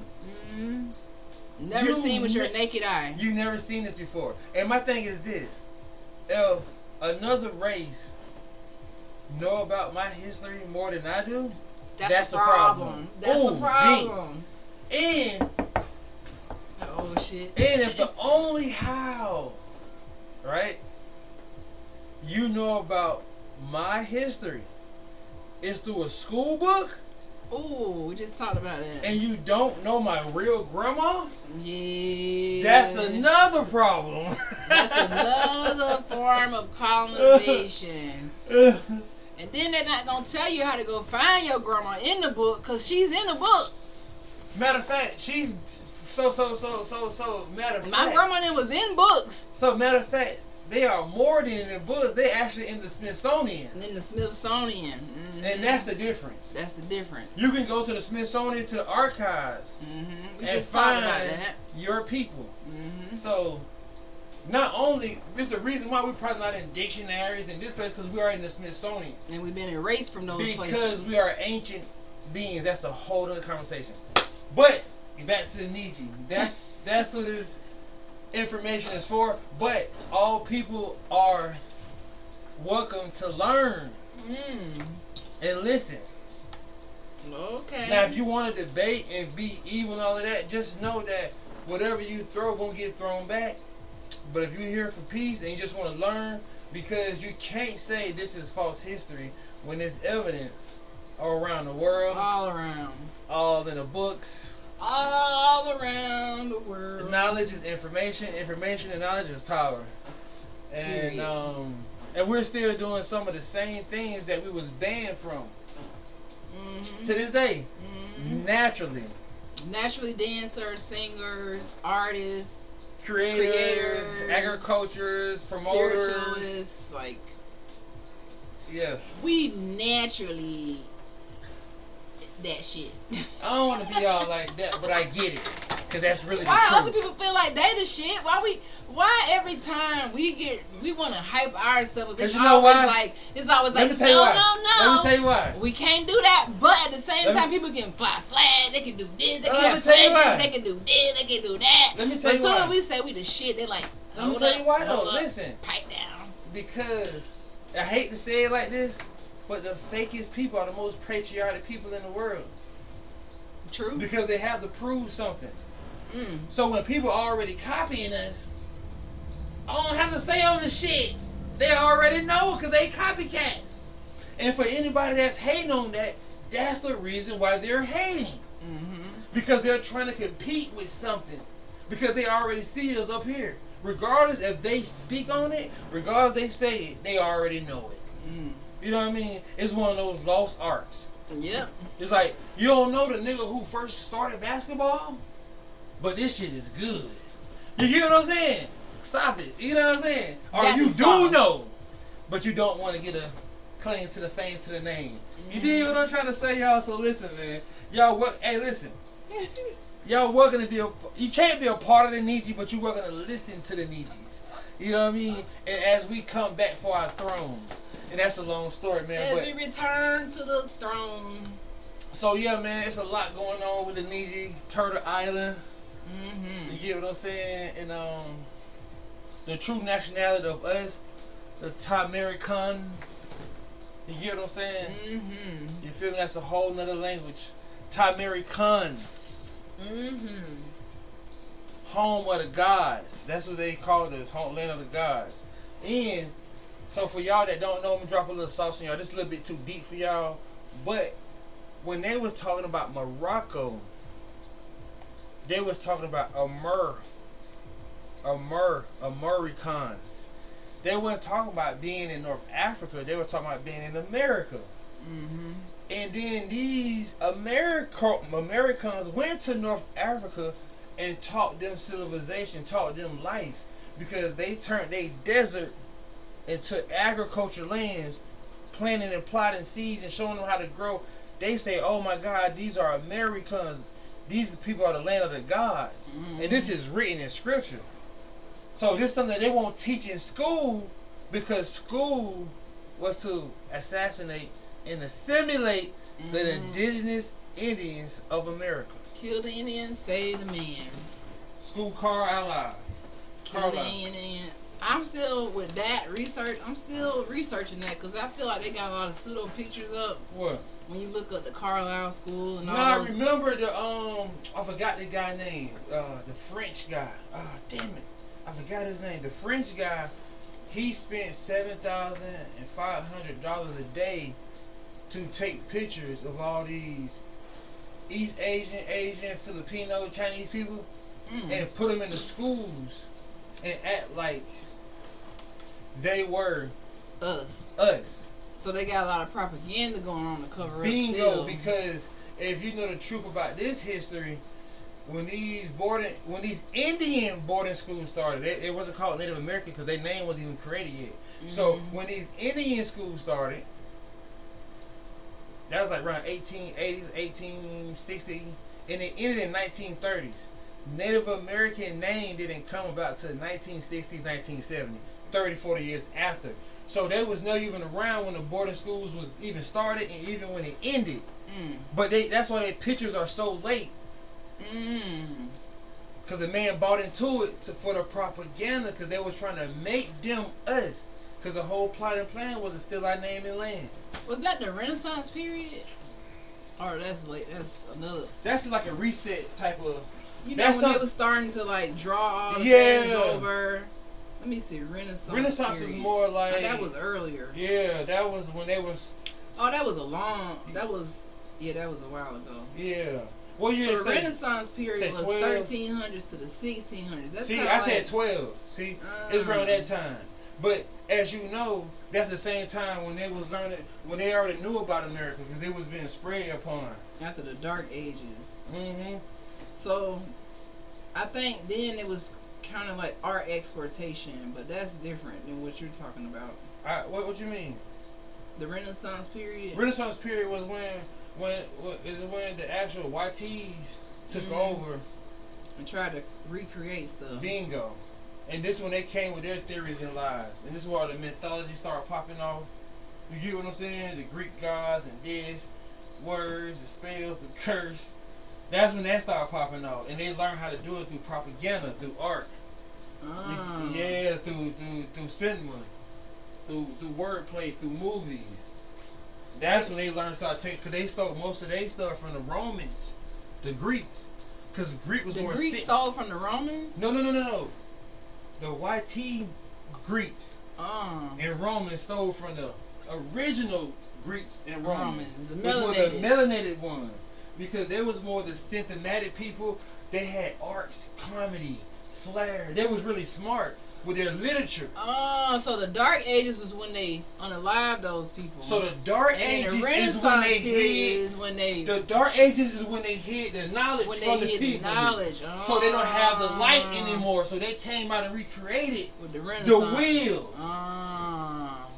And that's when all the phoniness. And so we had nothing to believe because they Dark Age when they hid the knowledge, meaning when certain powerful groups took all the knowledge for themselves and put it in the Vatican, huh? They put it everywhere. They put it everywhere Because everybody had a piece of. Remember when they got hit by the 12 nations? Everybody got a piece of the land. So that's why our American knowledge is so spread apart throughout the land. French, Dutch, or even European knowledge is spread apart in Europe. Yeah, because of the real swarthy man that was in the swarthy man that was in Europe. That was the first swarthy people. This thing said. It said something. Fall of Moorish Granada. Columbus invades Americas. 1492. So in 1492, not only did Columbus invade America, well, he invaded the island. He ain't really, you know what I mean? They lied. Fall of Moorish Granada? I wonder what the hell that is. That happened at the same time. The Moorish Granada? What is fall of... Because that might be the swarthy people. Yeah, that was. So they fell right around the same time. The melanated Spain, the one you talking about, the swarthy them, that's who the Spaniards beat and took their boats. See, this is what they're not telling you. Because when they had time to build these boats, they didn't have time. Because remember, we been trading with each other. This is how they knew about the trade routes. You see what I'm saying? So that's where all the lies began in the Dark Ages and all that stuff in the 13. Because that's right. That's right. Because think about it. If the Renaissance period was between 13 and 1600s, you got to think about it. This is the same time they wrote about Akbar II in the 1300s century try to come to America with his army. I never heard of him. Oh, you know about Akbar? So this is how you do know about Akbar II. Know why I know you know about Akbar? You know how I know you know about Akbar II? Because when he tried to come to America and they never made it back, guess who took over and became king of the throne? Mansa Musa? Bingo. So you do know about it. You just don't know. I know Mansa Musa, but Akbar, that's he was the first, the Mali Empire. Yeah, man. So what I'm trying to tell you and what I'm trying to tell the world is, see, a lot of that slavery stuff, that was happening over there. Not over here. Not over here. That's why the invasion of 1492 is so important. Because that's when they finally kind of got in. They finally got into the interior. So this is the only time they can write about slavery in America. Because other than that, you can't write about it. Go back to you couldn't attack the land of the gods. Y'all had to plan and plot against us and had to gain so many different nations to take down one. This thing said fall of Moorish Granada. The fall of Moorish Granada in 1492, which is the same year Columbus came to the West Indies, marked the violent end of Muslim rule in what is now called Spain. That's where Columbus was from. Correct. Was a pivotal event in world history, especially for melanated Moorish and indigenous people. I just told you that. What is the fall of Moorish Granada? Granada was the last Muslim kingdom of Spain ruled by Nasrid dynasty, a Moorish empire of African Arab Berber descent. On January 2nd, 1492, after months of siege, King Boabdil Mohammed II surrendered the city of Granada to King Ferdinand of Aragon and Queen Isabella of Castile. Remember that? We just tied something together. Yes. That's what we read about in the journal. Correct. Oh, so that was the same year he came over here when they overtook Spain. Because remember, then they said, "Oh, we're gonna come to America." Oh my listen, God! Hold on, listen. I'm finna warm you up. Oh. So you remember remember King Ferdinand and Isabella. And that's Queen Isabella. Remember, hold on, listen. He came to the island and named the islands that. I remember that. No. I'm not talking about that. Listen. Remember King Ferdinand and Queen Isabella. Remember this, right? Yeah. They are kings and queens of two different rivalry tribes. They ain't supposed to been talking. So when they fell in love with each other, they got kicked out of their empires. So they was looking for an empire to claim. And they went and attacked them. So they was king and queenless. They was normal people now. So when Columbus came with the plan and the plot, they took over Spain first before they came to America. So when they took over Spain Empire, that's when they reign as king and queen again. Oh. Now you see what I'm saying? Because remember, listen, hold on. Because remember, Columbus asked the 3 kings first. I remember that. And they said, no, don't go to America. They neglected him. Don't go to Turtle Island. He kept saying, I want to go to Tortuga Island. Mm-hmm. And they said, no. Don't go to Tortuga Island. No. So when the fake kings and queens fell from their then it was like, go on over there. Yes, take the land. It's Give yours. me all of this. I want it all. That's why he had that in him. The rejects. Because they just took over a strong empire in Spain. And they thought that they was big. But that's why he came over here and he was like, hold on. We renaming this Isabella. We renaming this King Ferdinand. We taking this. We coming back. I got to show. I'm going to take these people so I can show the king and the queen that I found. But you have to also remember this, what they didn't tie into history, what you also fail to realize. Oh my God. So before they came to America again, they took over that empire. They also, when they enslaved the other people, those East Asians and those Asians, and the Filipinos, and they didn't really enslave them. They just brought them with them. See, these are the secret sources that they don't talk about in books. So that's why when they came over, we was outnumbered. Because they got the East Asians, the South Asians, the Filipinos, Cambodians, like that whole area. That's terrible. So that's why if you read, I know y'all wasn't taught this, but look up the Trans-Pacific slave trade.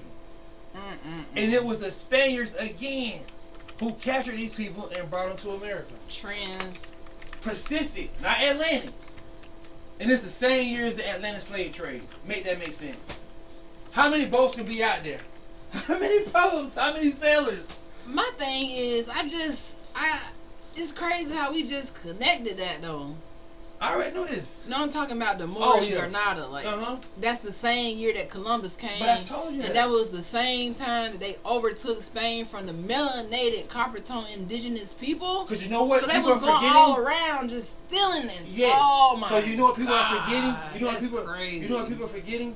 War only happens in one day back then. The best man win. It could take a week or 2, 3 weeks or 2. But yeah, think about it. A year is a year. They could have did this in the beginning of the year and then went on the voyage. You know what I'm saying? It said the Moors over there in Europe brought math, medicine, astronomy, agriculture, architecture, philosophy to Europe during the so-called Dark Ages. From 711 to 1492, the same time Columbus came, Moors ruled large parts of Spain, Portugal, and southern France. Correct. Oh my God. It said many of the so-called enlightened ideas of European Renaissance were inherited, translated, or outright stolen from Moorish libraries and universities in Spain. Moorish Spain was divided into independent kingdoms, making them easier to conquer. Christian kingdoms, Castile, Aragon, Leon, Navarre, remember Navarre? From Florida? United under Catholicism and saw Moors as heretics. Christian Reconquista, 700-year-long military campaign to take back Spain from Muslims, founded by the Catholic Church, fueled by a growing ideology of religious supremacy and racial purity. How y'all? Religious supremacy? Yeah. That is crazy. But like I said again, you haven't learned in school about the Trans-Pacific slave trade. It said start of Inquisition post 1492. Moors, Jews, and even Christians with Moorish ancestry were tortured, exiled, and killed by the Spanish Inquisition. That's the same people who came to Florida. Forced conversions to Christianity. Skin color, lineage, and faith were now grounds for oppression and genocide. Same thing happened to over here. Same year Columbus discovers the Americas was funded by Ferdinand and Isabella with the same gold stolen from the Moors in Granada.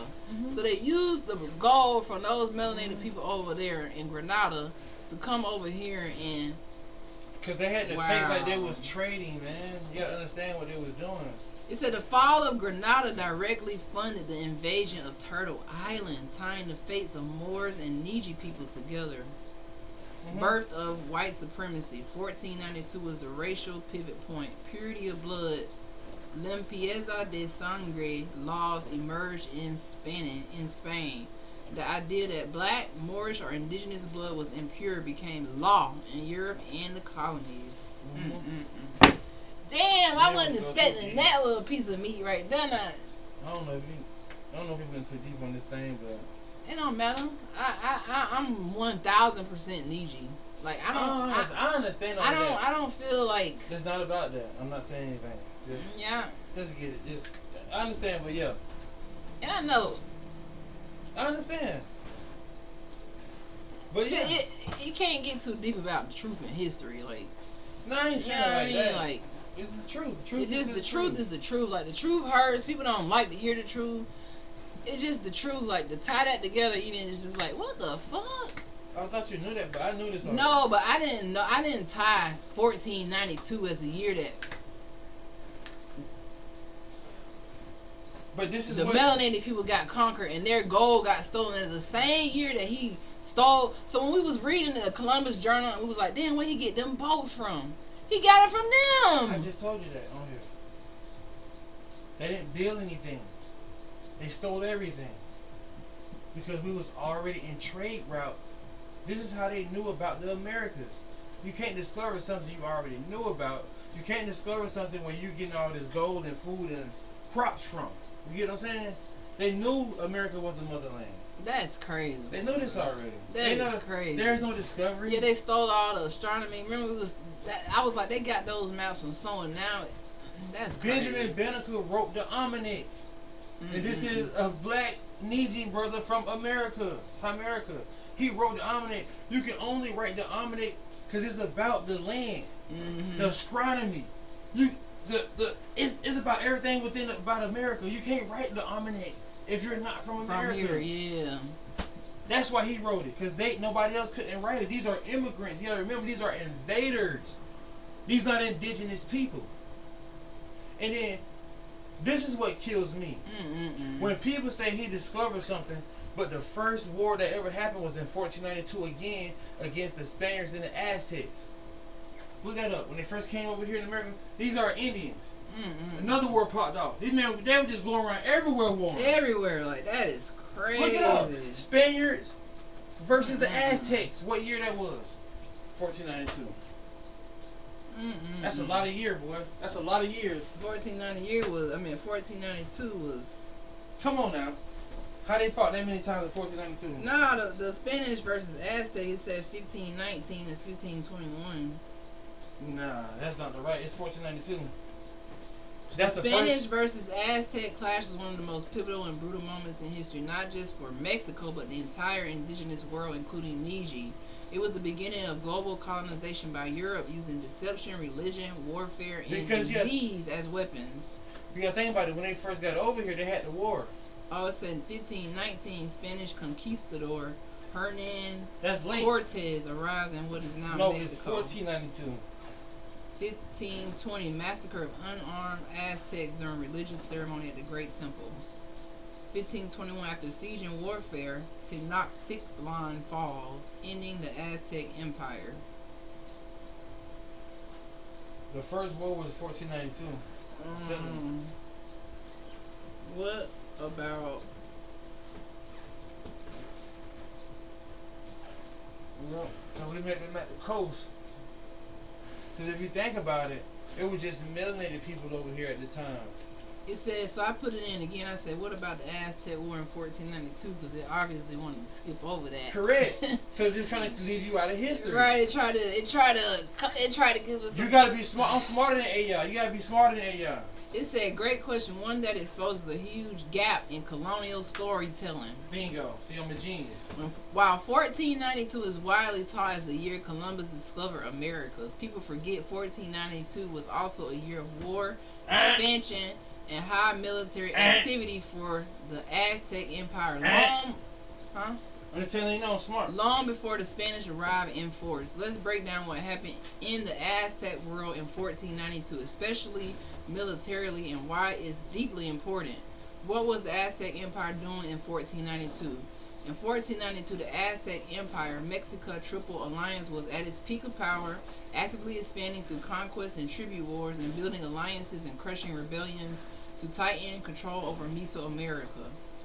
The ruler, Ahul-Zoetal, 1486. I feel like this is all propaganda stuff they add in because they ain't really know about us and they haven't got into our sector yet. You get what I'm saying? Because you remember, they had to come with Department of, what they call it, Department of Interior. Of Interior. Because when they finally broke into the interior, now they can make the apartment. So all that is bourgeois. You gotta just be smart enough to know how to do it behind the scenes of it. But either way it go, these are melanated Indians, us, that's down there as the Aztecs. Because if you think about it, we just left from the area where all the Spaniards and the pale-skinned people are coming from. They haven't been to America yet. He's still asking, can you come to America? So you can't tell me who's over there. And 9 times out of 10, you know it's melanated people. It ain't no pale people over there. You get what I'm saying? Y'all came over there, the Spaniards versus the Aztecs. We know the Spaniards are the pale men. That's crazy. You get what I'm saying? So we met them at the coast. And it was a big war. And they outnumbered us because they brought so many, they stole so many boats. And they brought so many people. So many people, so many boats. And that's why it took a very long time for them to get in the inside because it was from 1492 all the way until almost like 15, 16. It took them a long time. 16, 19, something like that. Before they actually got into, it was like 15, 20, something like that. Before they got, so almost like 100-year or 80-year war before they even got into the interior where we at.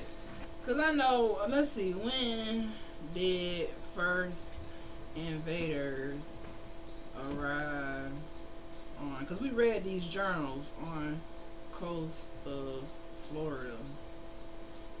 That's like 14 or something. Because if he came 1492, they came in 1513, so it wasn't that far apart. The first European invaders to arrive on the coast of Florida were led by Juan Ponce de Leon, which he never even conquistador. Which he never even made it inside of. He never even made it in Florida. Where? Likely near present-day St. Augustine, but some argue he never further made near it. Melbourne, Florida. He never made it. He got popped. We shot that boy in the thigh, and he fled back to Cuba and died there. He never made it to the land. It says, this is what it say now. This title us. It says, why it was an invasion, not exploration. Ponce de Leon came not to discover, but to claim land for Spain. The same people who just overtook, enslaved indigenous people and extract resources. He brought soldiers, weapons, and enslaved Niji with him, showing clear colonial and militaristic intent. He encountered resistance from indigenous people like the Calusa, the Tequesta, and Indians. Appalachie, These are Indians who fought back fiercely. Appalachie. You're right. Appalachie Parkway. One thing they ain't gonna tell you about is the Yamasee tribe. Yep, them too. Because they knocked the European heads off. They ain't gonna talk about that. This all the stuff they would leave out of history so you wouldn't know who you are. It's to assimilate and assassinate the indigenous Indians of America. I'm trying to tell y'all something, man. 1521, he returns to Florida with colonists because they fought him. Yeah. And livestock, but the Calusa attacked and wound him fatally. He dies in Cuba. I just told you that. Well, I already know that. We already read that he died in Cuba, so I already know that. But I'm just letting you know that he never even entered inside the interior. 1539. But they got Columbus Day and all this stuff. He never even made it into the This was Ponce de Leon, though, not Columbus. Yeah, he never made it either. Hernando de Soto later invades from He the one that only one that coast, gets in, marching inland with an army that wreaks havoc across the southeast. He the only one got him and Hernando de Augustine. Soto. Yeah. They brought Christian missionaries, biological warfare, smallpox, and chattel slavery.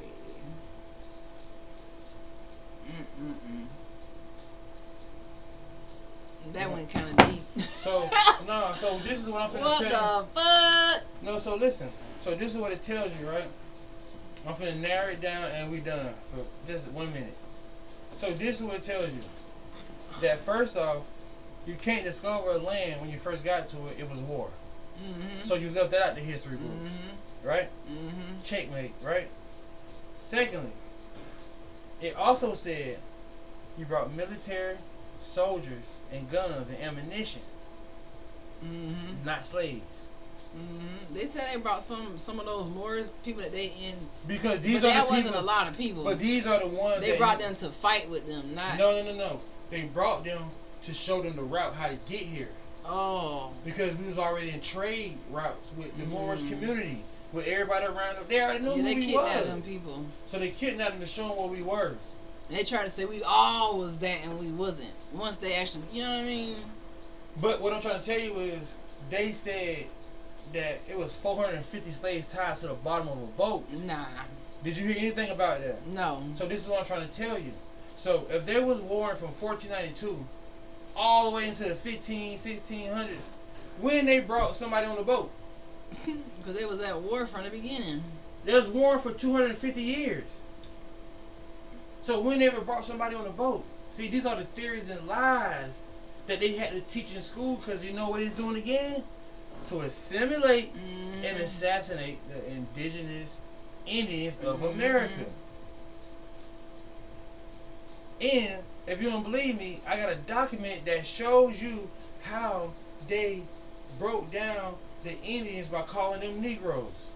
I have a document that I was just out there studying. I can pull it right now and show you over with. So yeah, it's all propaganda. All propaganda. That's why I started this with "Don't be fooled, you are enough." And I want to say this right here too. The ad. And so it's two different copper tones. So this is how they try to make the dark skinned people act like, oh, you're dark, you're from Africa. That's cap.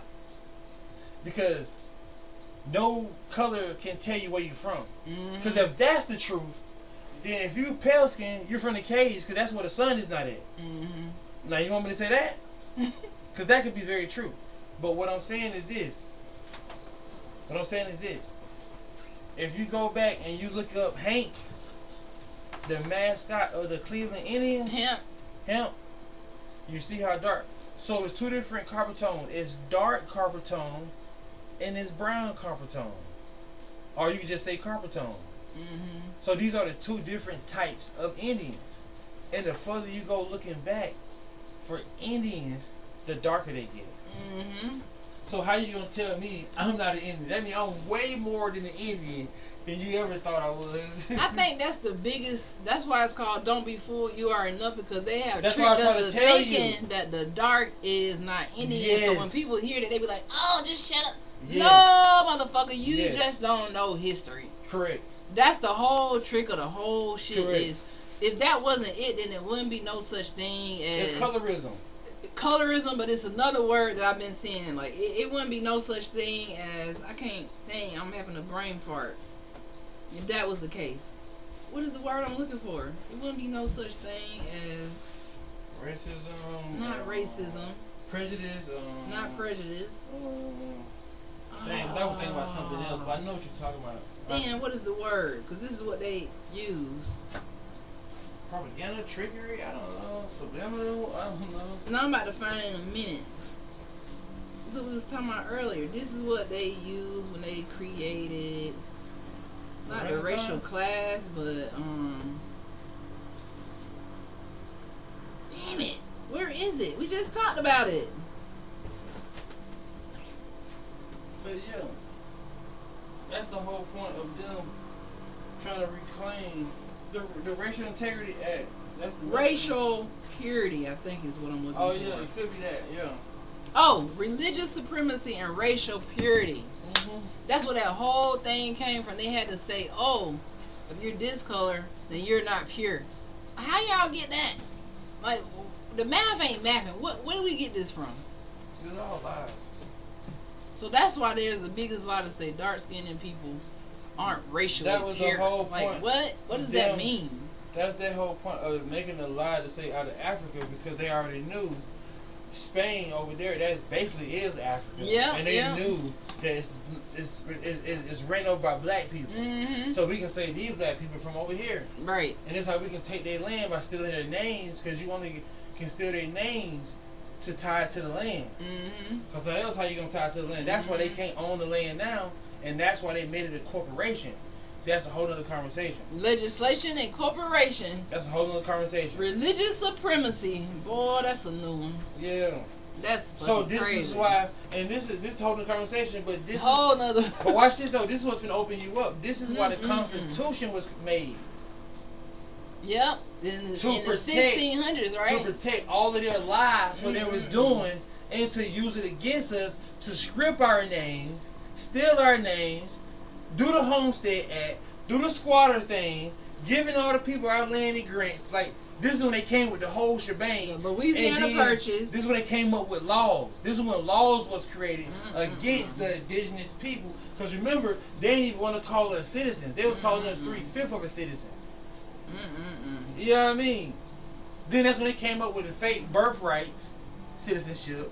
Yeah, all that stuff so they could be born here and be American versus being immigrants still. Bingo. They were still classified as immigrants versus inhabitants like we see on our census bureau. Correct.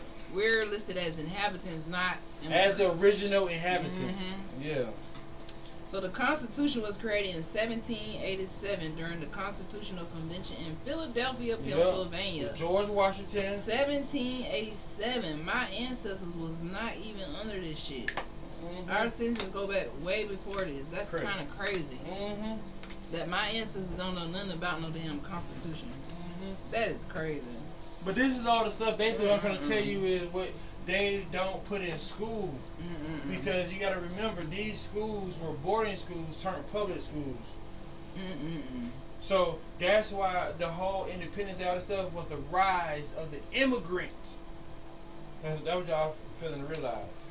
It said the Constitution was created without indigenous input and ignored sovereign native Niji nations, basically. Correct. Article 1, Section 2 classifies other persons, basically anybody who was not under their purity law, as 3/5 of a person. I just told you that. Yep. 3/5. Like, who the fuck told you that you could tell somebody they 3/5 of a person? Well, you know, it's all good, man. Article 1, Section 8 gives Congress power over commerce with Indian tribes later used to violate treaties. Power over commerce with Indian tribes? Indigenous people were still being dispossessed of land, forced into treaties under duress, and excluded from citizenship and rights until the 20th century. The U.S. Constitution enshrined white land-owning male dominance while legally setting the foundation for the displacement of Niji. Do you know why, though? This is why. Because they couldn't label us citizens because we was already here on the land. Watch the trickery. Right? So they named immigrant citizens so they can give them grants and the land. Oh, you gotta take that back. Like I just said, the reason why they couldn't consider us citizens and why they were trying to not make us citizens, because we didn't need the land, we already had the land. Right, we didn't need that. Yep. It didn't work for us because we already had what they wanted. So that's why they came with the Constitution, all these fake laws, to bring the immigrants over and get them grants in the land. And that's why it took to 1862 to write it in law, which is the Homestead Act. When these people, they are giving grants of money in land. Yeah, I remember reading it. And not only that, they bringing a family member where they can come and squat. This is when the squatter thing came alive. When they can squat on your land and take it. And you talking about a handout.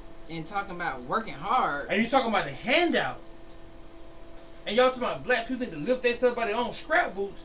Y'all stole the scrap boots, the shoes, the socks, the land, the corn, the crops, the houses, the wives, the kids, the moon, and the stars. Y'all stole everything from us and act like we need to pull our stuff up. Talking about we somebody 3/5 or something. How? Where y'all get? Where the math come from? Cause this is what you're not failing to realize. What are y'all talking about? It sounds fucking slow psychotic. Down. Let's slow down a little second. We're 3/5 of a human because we're gods. You understand?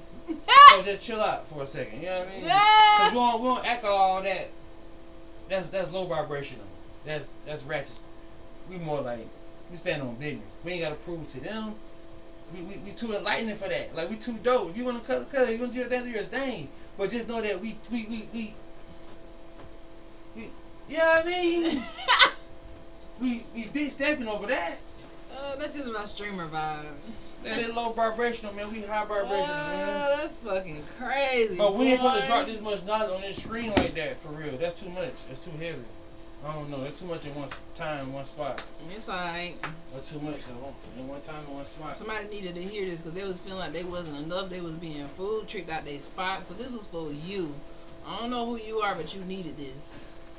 Yeah, so we man. here with it. You needed this. You definitely need it. Don't let them lie to you and tell you that you a slave when they can't even show you not one picture of your ancestors. Like, how you know that's my ancestor? Yeah, that person is not my ancestor. So hold on. Show me how you know my ancestors. Right. How you know my grandma? How? How you know my genealogy? Because if you went to school and they told you about me in the book, 9 times out of 10, Jack, that wasn't me. That wasn't me, man. It wasn't me. And then let me show you what our then if they say, well then I go to a fact. How about this? When y'all say y'all brought us over here in the 1600s, we ain't even gonna say no ships was even made back then. It was just cargo boats. So you ain't putting on 450 people under none of that. And they're not surviving. We read Columbus Journal. You're not surviving. Y'all gonna be hungry as hell. That ain't happening. That just not happening. Not happening. You just answered out the plan. I lost my last one because we're doing too much ad-libbing. But I forgot. No. You said it's impossible because it wasn't no ships, only cargo boats. So how y'all gonna put? There's no pictures. And I said at another point. And bingo, if they say they brought us between the 1600s, how about this is why they couldn't call us Africans? Because the name African wasn't even created then. It wasn't created to the late 1700s. The word African wasn't created until the late 1700s? Wow! Another gem. Ask the AI if you don't believe me. Watch this. This just exploded in their faces. You talking to a genius, man. You can't lie to me. That's why they could never call us Africans. Because the name wasn't even created until the late 1700s.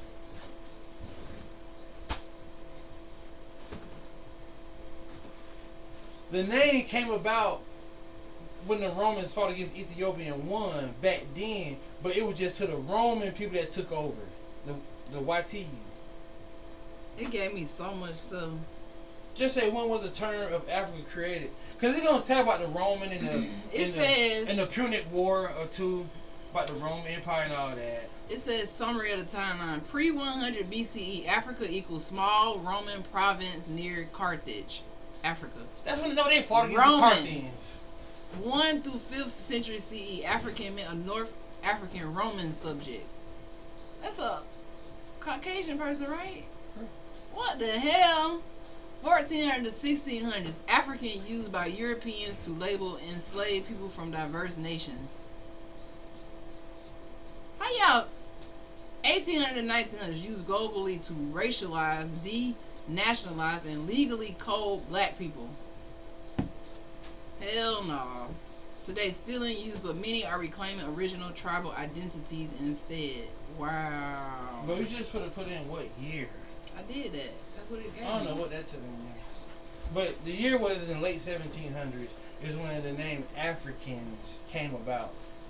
And so if we was sitting between the 15 and 1600s, how can we be Africans if that name wasn't even created? So that's what it's basically saying, like, yeah. Before that, Africa was actually a place in Rome or something. Remember how you said the man came to Africa and named it after himself? Nah, so the Romans fought against the Parthians and the Ethiopians and won against them. You know what I mean? Because this run the same time. It's like they took over Spain, remember? So that they beat Spain, they went there. It says, hell no. It said the origin year, 146 BCE. After defeating Carthage in the Third Punic War, the Romans created a province called Africa Proconsularis. Correct. The Romans created a province called Africa Proconsularis. Correct. The people living there were referred to as Africans, Afri in Latin, but this term only referred to North African people near Carthage, not the entire continent. Right, that's where it started first. So the word Africans originally referred to North Africans under Roman rule, not melanated people across the continent, and definitely not as a racial group. Yes. Yes. So you've been telling me that for a long time, but I never really looked it up because I just believe, I always believed that you said that the world was created, but this is my first time really reading like this for myself. What? So the word Africans originally referred to North Africans under Roman rule, not melanated people across the continent, and definitely not a racial group. So we right here talking about we African Americans. We basically saying we Roman ruled Americans. No. So basically, because that's what their name means.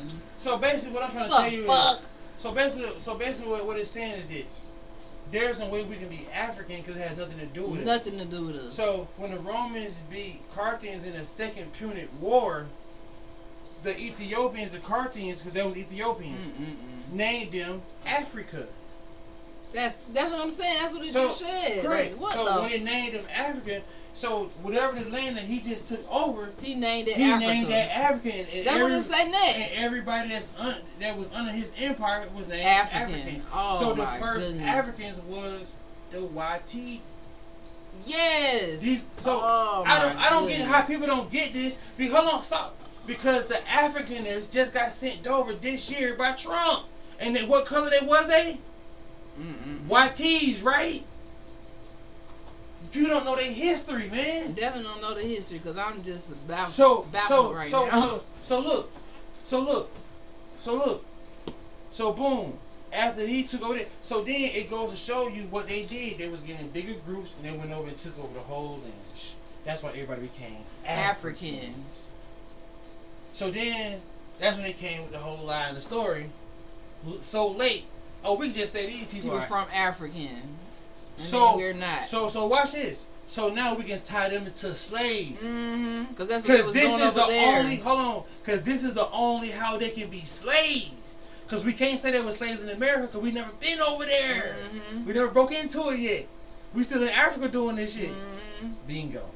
That's fucking So crazy. now you got the Romans with the Europeans, with the Spaniards, with the French, with the Greeks, the Portuguese, with the British, all of that, the Portuguese, all of these different people, Asians, China, Cambodians, Vietnam, Thailand. That shit is sad. You feel me? So now they all brown rush. That's sad. This is what they don't want to tell you. That's fucking because crazy. They heard about the land of the gods. So they can't. I heard about Tortuga Island. So the truth is they've been trying to get over here since 1000 BC and they could never come. They've been trying to get over here. Because we've been knocking them in the. So that's why when they had to practice over there in Africa, taking over, and that's when they gained. So I just gave y'all the whole. This thing said colonial expansion of the word. Colonial expansion of the word.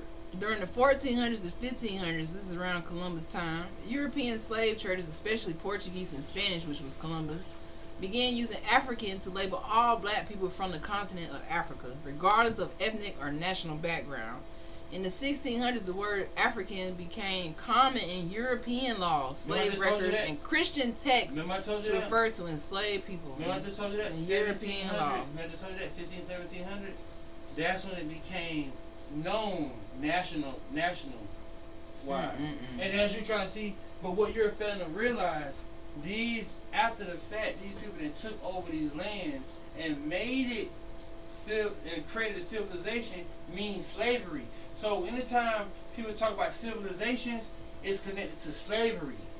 What you're talking about is the 1700s, right? Correct. So it said that's when the word African becomes a racial category in slave codes and legal documents. I just told you that. Yep, all over the world, nationalized. That is crazy. So this is what I'm trying to tell you. It's called propaganda. Propaganda. If you don't know who you are, you're gonna be lost in the sauce. So For anybody that's probably watching this, you just probably whatever you was looking for, you just got everything you needed, because this is everything. If you don't believe, you can check sources, go wherever you need to go. Yeah, you got to do your own research. It's books everywhere that can tell you who you are. So don't let these people lie to you.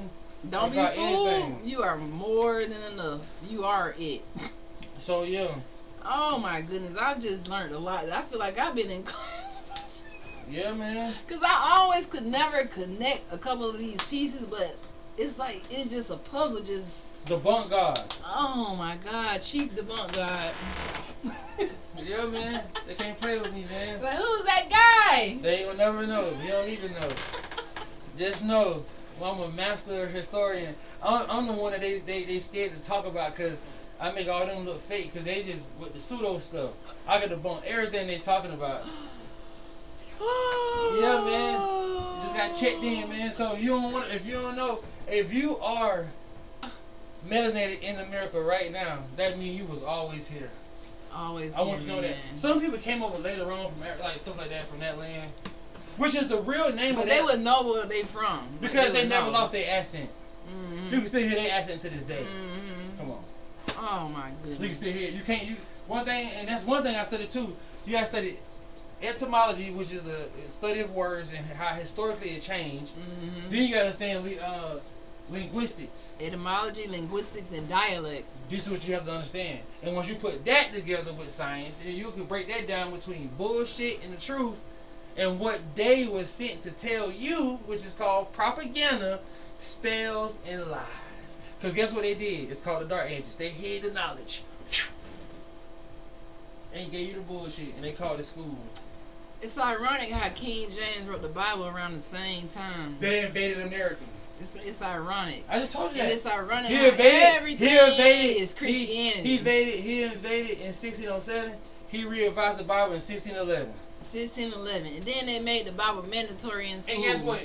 Have you shown me any... Am I reading off any script? Do I have any phone in my hand? No. This all come out the top of my chip, ain't it? Out of your medulla oblongata. I ain't got nothing in my hand. Out of your amygdala. And you can look up all my dates. Out of your cerebellum. You can look up all my dates. Checkmate on all the dates. Checkmate. And once you check them, you're going to be like, OMG, this guy was not lying. Oh my God, you just really schooled me on some stuff. Cause yeah, listen, man.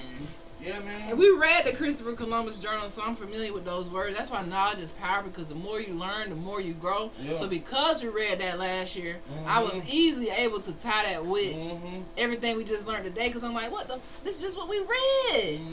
And it tied to them stealing the gold, and that's how they funded to come over here, because they stole those people's stuff, and they use it to come over here to attack us. That's crazy. But watch this, though. That's crazy. And this is something that's crazy. But watch this, though. This is something that's more crazier. But watch this. This is something that's way more crazier. This is the biggest lie ever told about Christopher Columbus' trip, which you already know. The biggest lie told about that trip was he was trying to make it to Asia and Indies of Asia versus America. But did y'all guys know that where Spain sits and where Africa sits and where Asia sits, he can actually walk straight to Asia on the overpath on the land. You don't have to go on a boat and no water. Nah, you don't need that. You don't have to go way to Morocco to get to the water to swing all the way down African Gold Coast, swing all back around to get to Asia. Nah. That's how I know you an idiot. But they had the almanacs and all that from the people they just overtook. They took all their stuff. But what I'm saying is, they knew where to go. But what I'm saying is, and they know how to get there. But you can look this up and type it into the AI. Christopher Columbus could have got to Asia by land.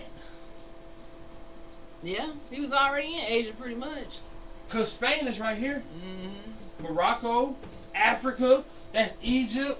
You just keep going over to the east. Well, who said that he was trying to go there? That was the whole... People say he was trying to go there? That was the whole lie. They said Christopher Columbus was trying to make it to Asia, to the Indies. Not the West Indies. The West Boy, Indies. Stop lying. All he kept saying was Tortuga Island. So the whole thing was they were trying to say is we are not Indians, because he got confused of where he was going, which we know that was a lie. Definitely a lie. Because Then again, y'all went over there and took over those people. Mm-hmm. So how you don't know where you not going? You already been the age of you took over. You see what I'm saying? All you gotta do is read his journal to know that ain't. He know exactly what he was doing because he went from Portugal and Spain, and then he went to the Canary Islands. So if you got the map, you know the Canary Islands are on the outskirts west side of Africa, not on the east side of Africa. So he went from each island until he got into the water, headed towards Tortuga Island. So he know that Asia wouldn't be this far on the water. Like, come on, man. Like, this guy knew where he was going. Yeah. And then he kept saying, this ain't the mainland. I want to go to Tortuga. He really wanted to go to, like, Florida, the East Coast. But he landed in the Bahamas, Haiti, all of that. And he know what he was doing. Because he don't know about those gyros inside the ocean. They're like the Bermudas, so they gonna spin you. So they actually help you.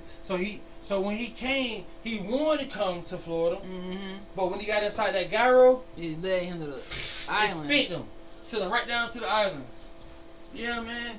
Listen, man. You can't make this stuff up. Man, you talking to guys, man. Listen, man. You talking to geniuses. Don't be fooled. You are enough, man. You more than enough. You more than enough, man. Don't be fooled, man. This is like a heavy, well needed, perfect timing broadcast. Thank you, Chief Sector 9. No. What? How you gonna pump me out? That was the whole point. They don't know who I am. You gotta cut that out. They already know who I am now. Nobody ain't paying attention. Yeah, but you gotta cut. What do you mean? I don't want them to know who I am. They don't need to know. Well, he don't want y'all to know who he is. Sure don't. Well, I guess you said the name already now, so if y'all want more updates of look at you. of knowledge, you know, she already said my name now. Cause I got, I should start me a class, but hey, Dr. Shauna is very intelligent as well. She's very, heavy on the Niji. I ain't heavy like you though. I'm a baby at this shit.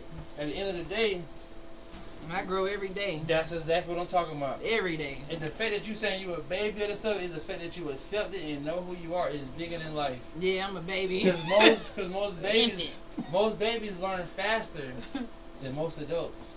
That's true. So, I'm learning a lot. Like today, it really tied something else together for me to help me understand. Like a lot of times, like now I'm having trouble with the boarding school thing because I keep looking up Carlisle and I keep finding these like Asian people. It's propaganda. And I'm trying to figure out why how they doing that. Like I told you, you know what I mean? Yeah, because you gotta think about it, man. Cameras was created in 1826, 1828. So they could have took pictures of the Atlantic slave trade. Tell me why they didn't do that. See, I put that on the map. I put that on paper. Put that on the screen. Whatever you want to say. Now I presented that, and people are astonished by how I know this stuff. You hear what I'm saying? But think about it. If the slave trade stopped in 1867, so they say. If my ancestors wasn't involved, because they ain't on that. So if the slave trade started in 1867, but cameras were created in 1826, you know they would have recorded it. They write down everything. And you won't have not one picture. But we got pictures of the Slavic Atlantic migration, servitude slave trade, of all of the Europeans coming over here on the slave boat, all the Irish slave trade. We got pictures of them on the slave boat. But not us. Bingo. Not us. It's just in your mind. But tell me how we don't got pictures of us on the boat. So I hope this answers all y'all questions. I just gave you the dates. Look it up if you don't believe me. What year the camera was created? The snapping picture camera. 1826. So you telling me 30 years before the last slave trade, the Atlantic slave trade, y'all ain't got no footage? None. No evidence. Clock that T. Bingo. But you sure got hell of a lot of pictures of us being in America. You trying to hang us, chase us, do all of that. But you got that. You got that. But you ain't got none of us loaded on the boat in Africa. Clock that T. And then this is what I hit it with. This is what I also put on screen. I'm gonna be done. Take your time. I said, so if they know that we were slaves from Africa, how did they document it if pencils weren't created. Pencil was created. Pencils was created. Graphite was created from pencils, but they didn't have the stuff that go around a pencil yet. So they were using like duck skin with graphite to try to write. But that wasn't until late. Late, like, I don't even know. It was late. It was way too late where they didn't have pencils to report the documents, but they had quill pens, they said. Back in this BC. But how did they transfer, if they wrote it in quill pen, how did they transfer these documents from Africa to America by water to the point it made it to the 20th century and got us out the database? How did they do that? Because if that's a little deep for me. This is why it's deep. Because if you ask everybody what happened to the slave trade boats, guess what they say what happened to them? They got destroyed. And they got wrecked, and they at the bottom of the sea. So how do people get here if the boats wrecked? So where's the documents? Where's the documents? That whole thing is like a big, you hear what I'm saying? Big myth, and that's the one thing I wish. But watch this. This Get even deeper. We came over here on the. Guess what else I put on the screen, and I'm done with this. I actually pulled up the transatlanticslavetrade.com.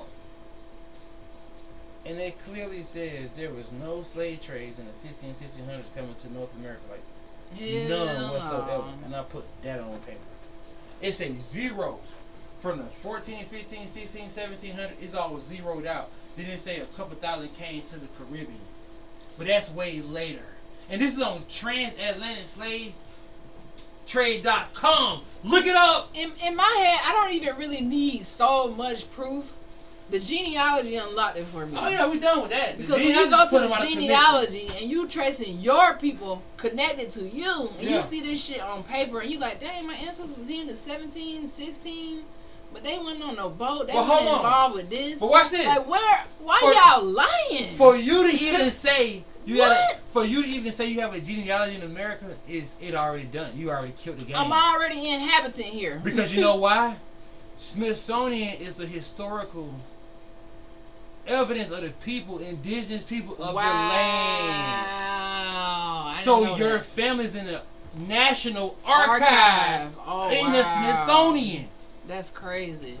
So if you already in there, you already indigenous to nobody else is in there. And they got me reclassified as a black person. And guess what? An African American, a Roman and rule person. What?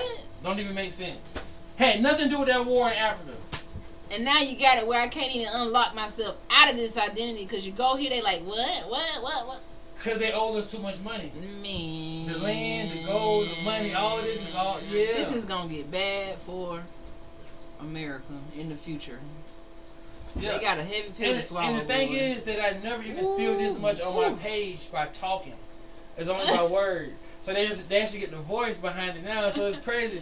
This have an opportunity to go viral if you put this, I hate to say that, but on YouTube, because it's already on YouTube. So much knowledge just got dropped in the center, and anybody can definitely fact check everything that was said. Y'all already know on this podcast, I'm always telling you, don't listen to the messenger. Go research it yourself. That's the only way you get it embedded in your head. We just planted the seed. In order to make this seed grow, you have to go look this stuff up yourself. Planted the seed. See it for your own self. We gave them the self. sunshine and all to go with. Yeah, but you know, sometimes you can take somebody to the water, but you can't make them drink. But the difference is they gotta is, drink on their own. With this type of knowledge, you know what I mean? We pretty much gave the water to drink. Somehow. You can't make them drink, though. Somehow we made them drink this water. You can't make them drink. Somehow they drunk this water. You said they drunk the water? Yeah, because this is thorough research. Yeah, it is. This is really thorough research, because we know, everybody. They say N-words don't read. I'm a Niji. Right. I ain't the other. If you want to hide something from a N-I-G-A, put it in a book. But if you want to hide something from a Niji, you can't. Bingo. I don't know what to tell you about that, because you can't. Because you can't. Clock that T. Yeah, man. That's the truth. That's the truth. So that's real. That's the real history they left out. That's the real history. Yeah. Of what's really going on. You know what I'm saying? Ooh, that was heavy. I learned a lot myself. Mm-hmm. That I didn't expect to learn. But yeah, guys.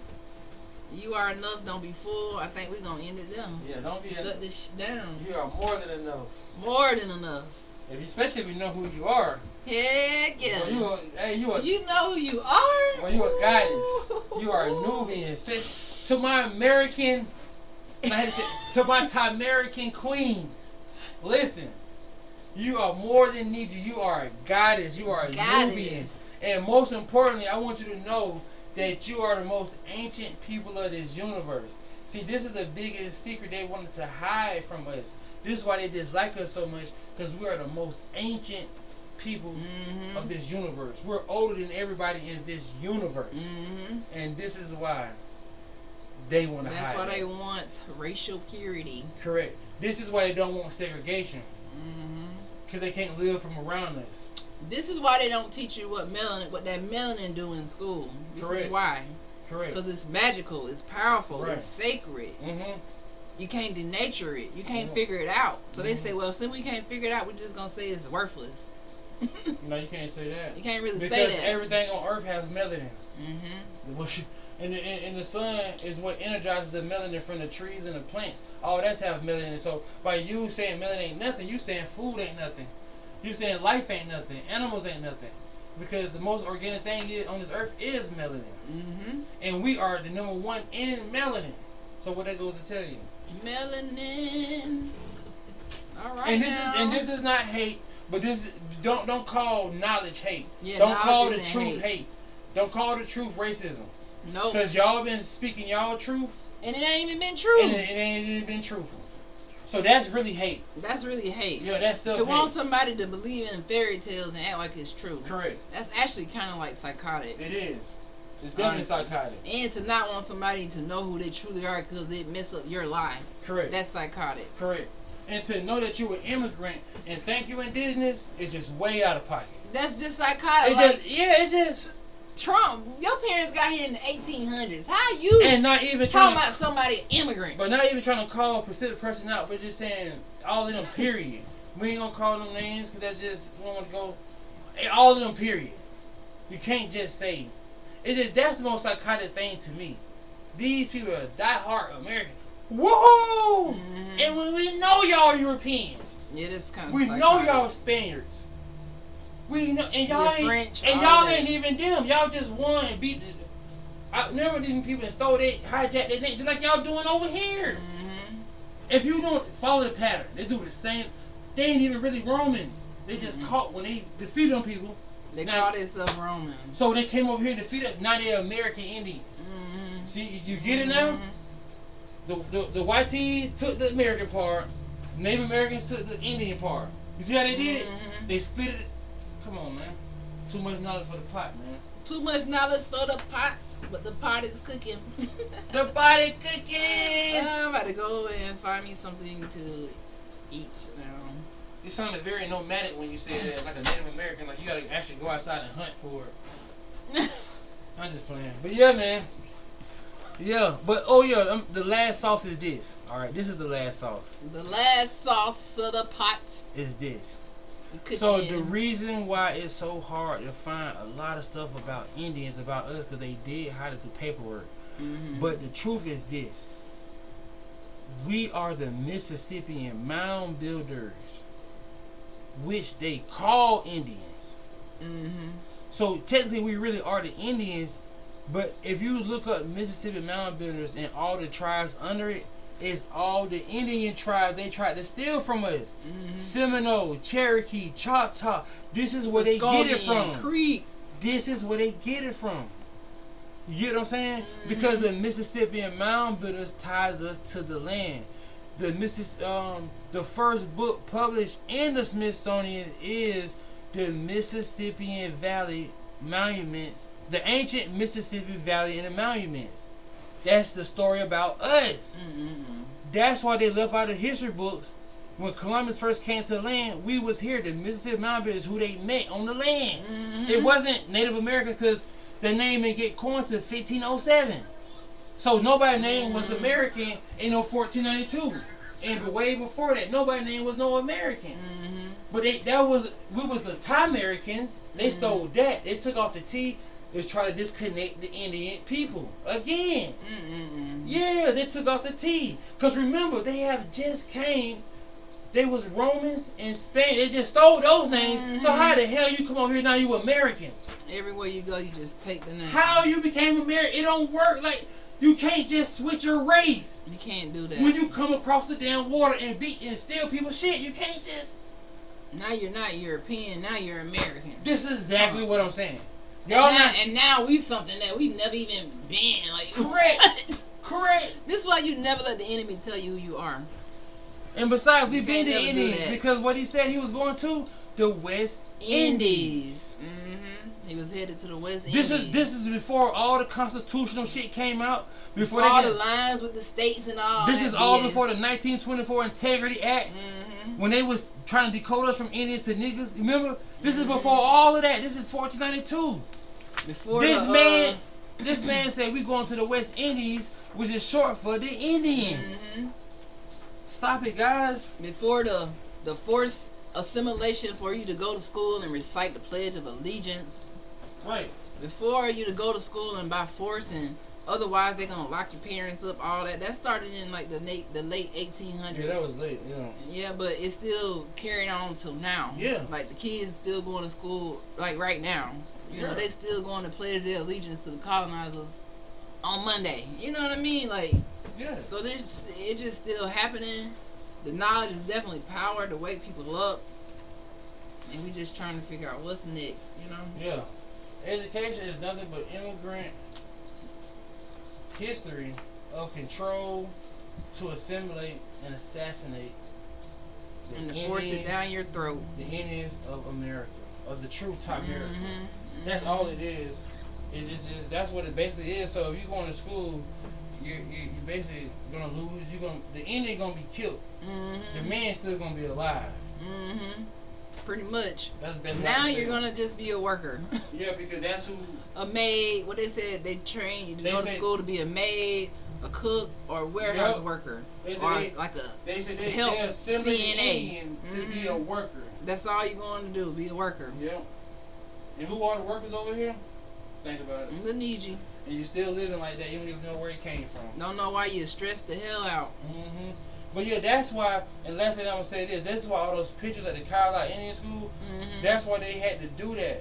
Because, like I just told you, the Native Americans' name wasn't even created back then. Like when they started the Indian School, and when they ended, their name still wasn't created until 30, 40 years later, in the 1960s, 1970s. So to cover it up is through propaganda. By taking, remember, I forgot the guy name, the French guy, he paid $7,000 a day for them to put on our regalia after they took over our land, to put on our regalia, put on our shit, and take pictures in them so they can flood the block. So they can, so later on, 19th, 20th century, these are the Indians. That's fucking crazy. Yeah, I forgot the guy's name. I'm gonna find his name though. It's a French guy. You can look it up. A French guy who propagated the enslaved Asians to become Indians. You look it up. I bet his name pop up. French guy. I probably got it. If I go get my phone, I probably got it in my phone. Yep, and that's what happened, guys. So it took a lot of work for them to do this. He spent $7,500 a day, which is equivalent to $1.5 million. It says not just one, multiple. Yeah, that's how they get them pictures. Think about it. They didn't even take those pictures. A whole other person took those pictures of them. That's crazy. Maybe his name is Joseph Francos Lafita. That may be who you're referring to. It said Joseph Francos Lafita, 1681 to 1746. The French Jesuit missionary and ethnographer. Studied the Iroquois and tried to link indigenous with Asian and biblical people. Claimed indigenous descended from lost tribes of Israel and ancient Egypt. I don't know if that was who he's talking about.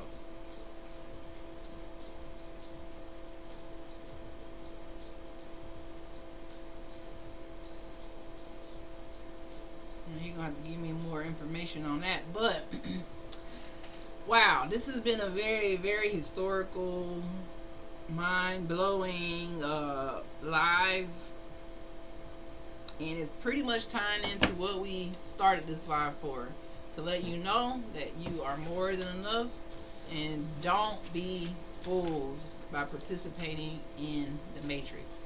It's a very, very dangerous place for your mind. It shuts your mind down. It colonizes your mind. So you got to be very careful when you're playing in the matrix. Anything you hear, always go research it, and you're going to find those receipts. Okay? Find those receipts. Because they are everywhere. Everywhere you look is a receipt. Their receipt. Their receipt. Their, everywhere you look, receipts. Okay? So know who you are, my Niji. This is Dr. Cheetah's Sunflower, and tell him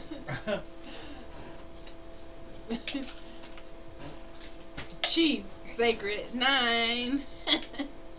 Dropping more information on your top. Alright? Any last words?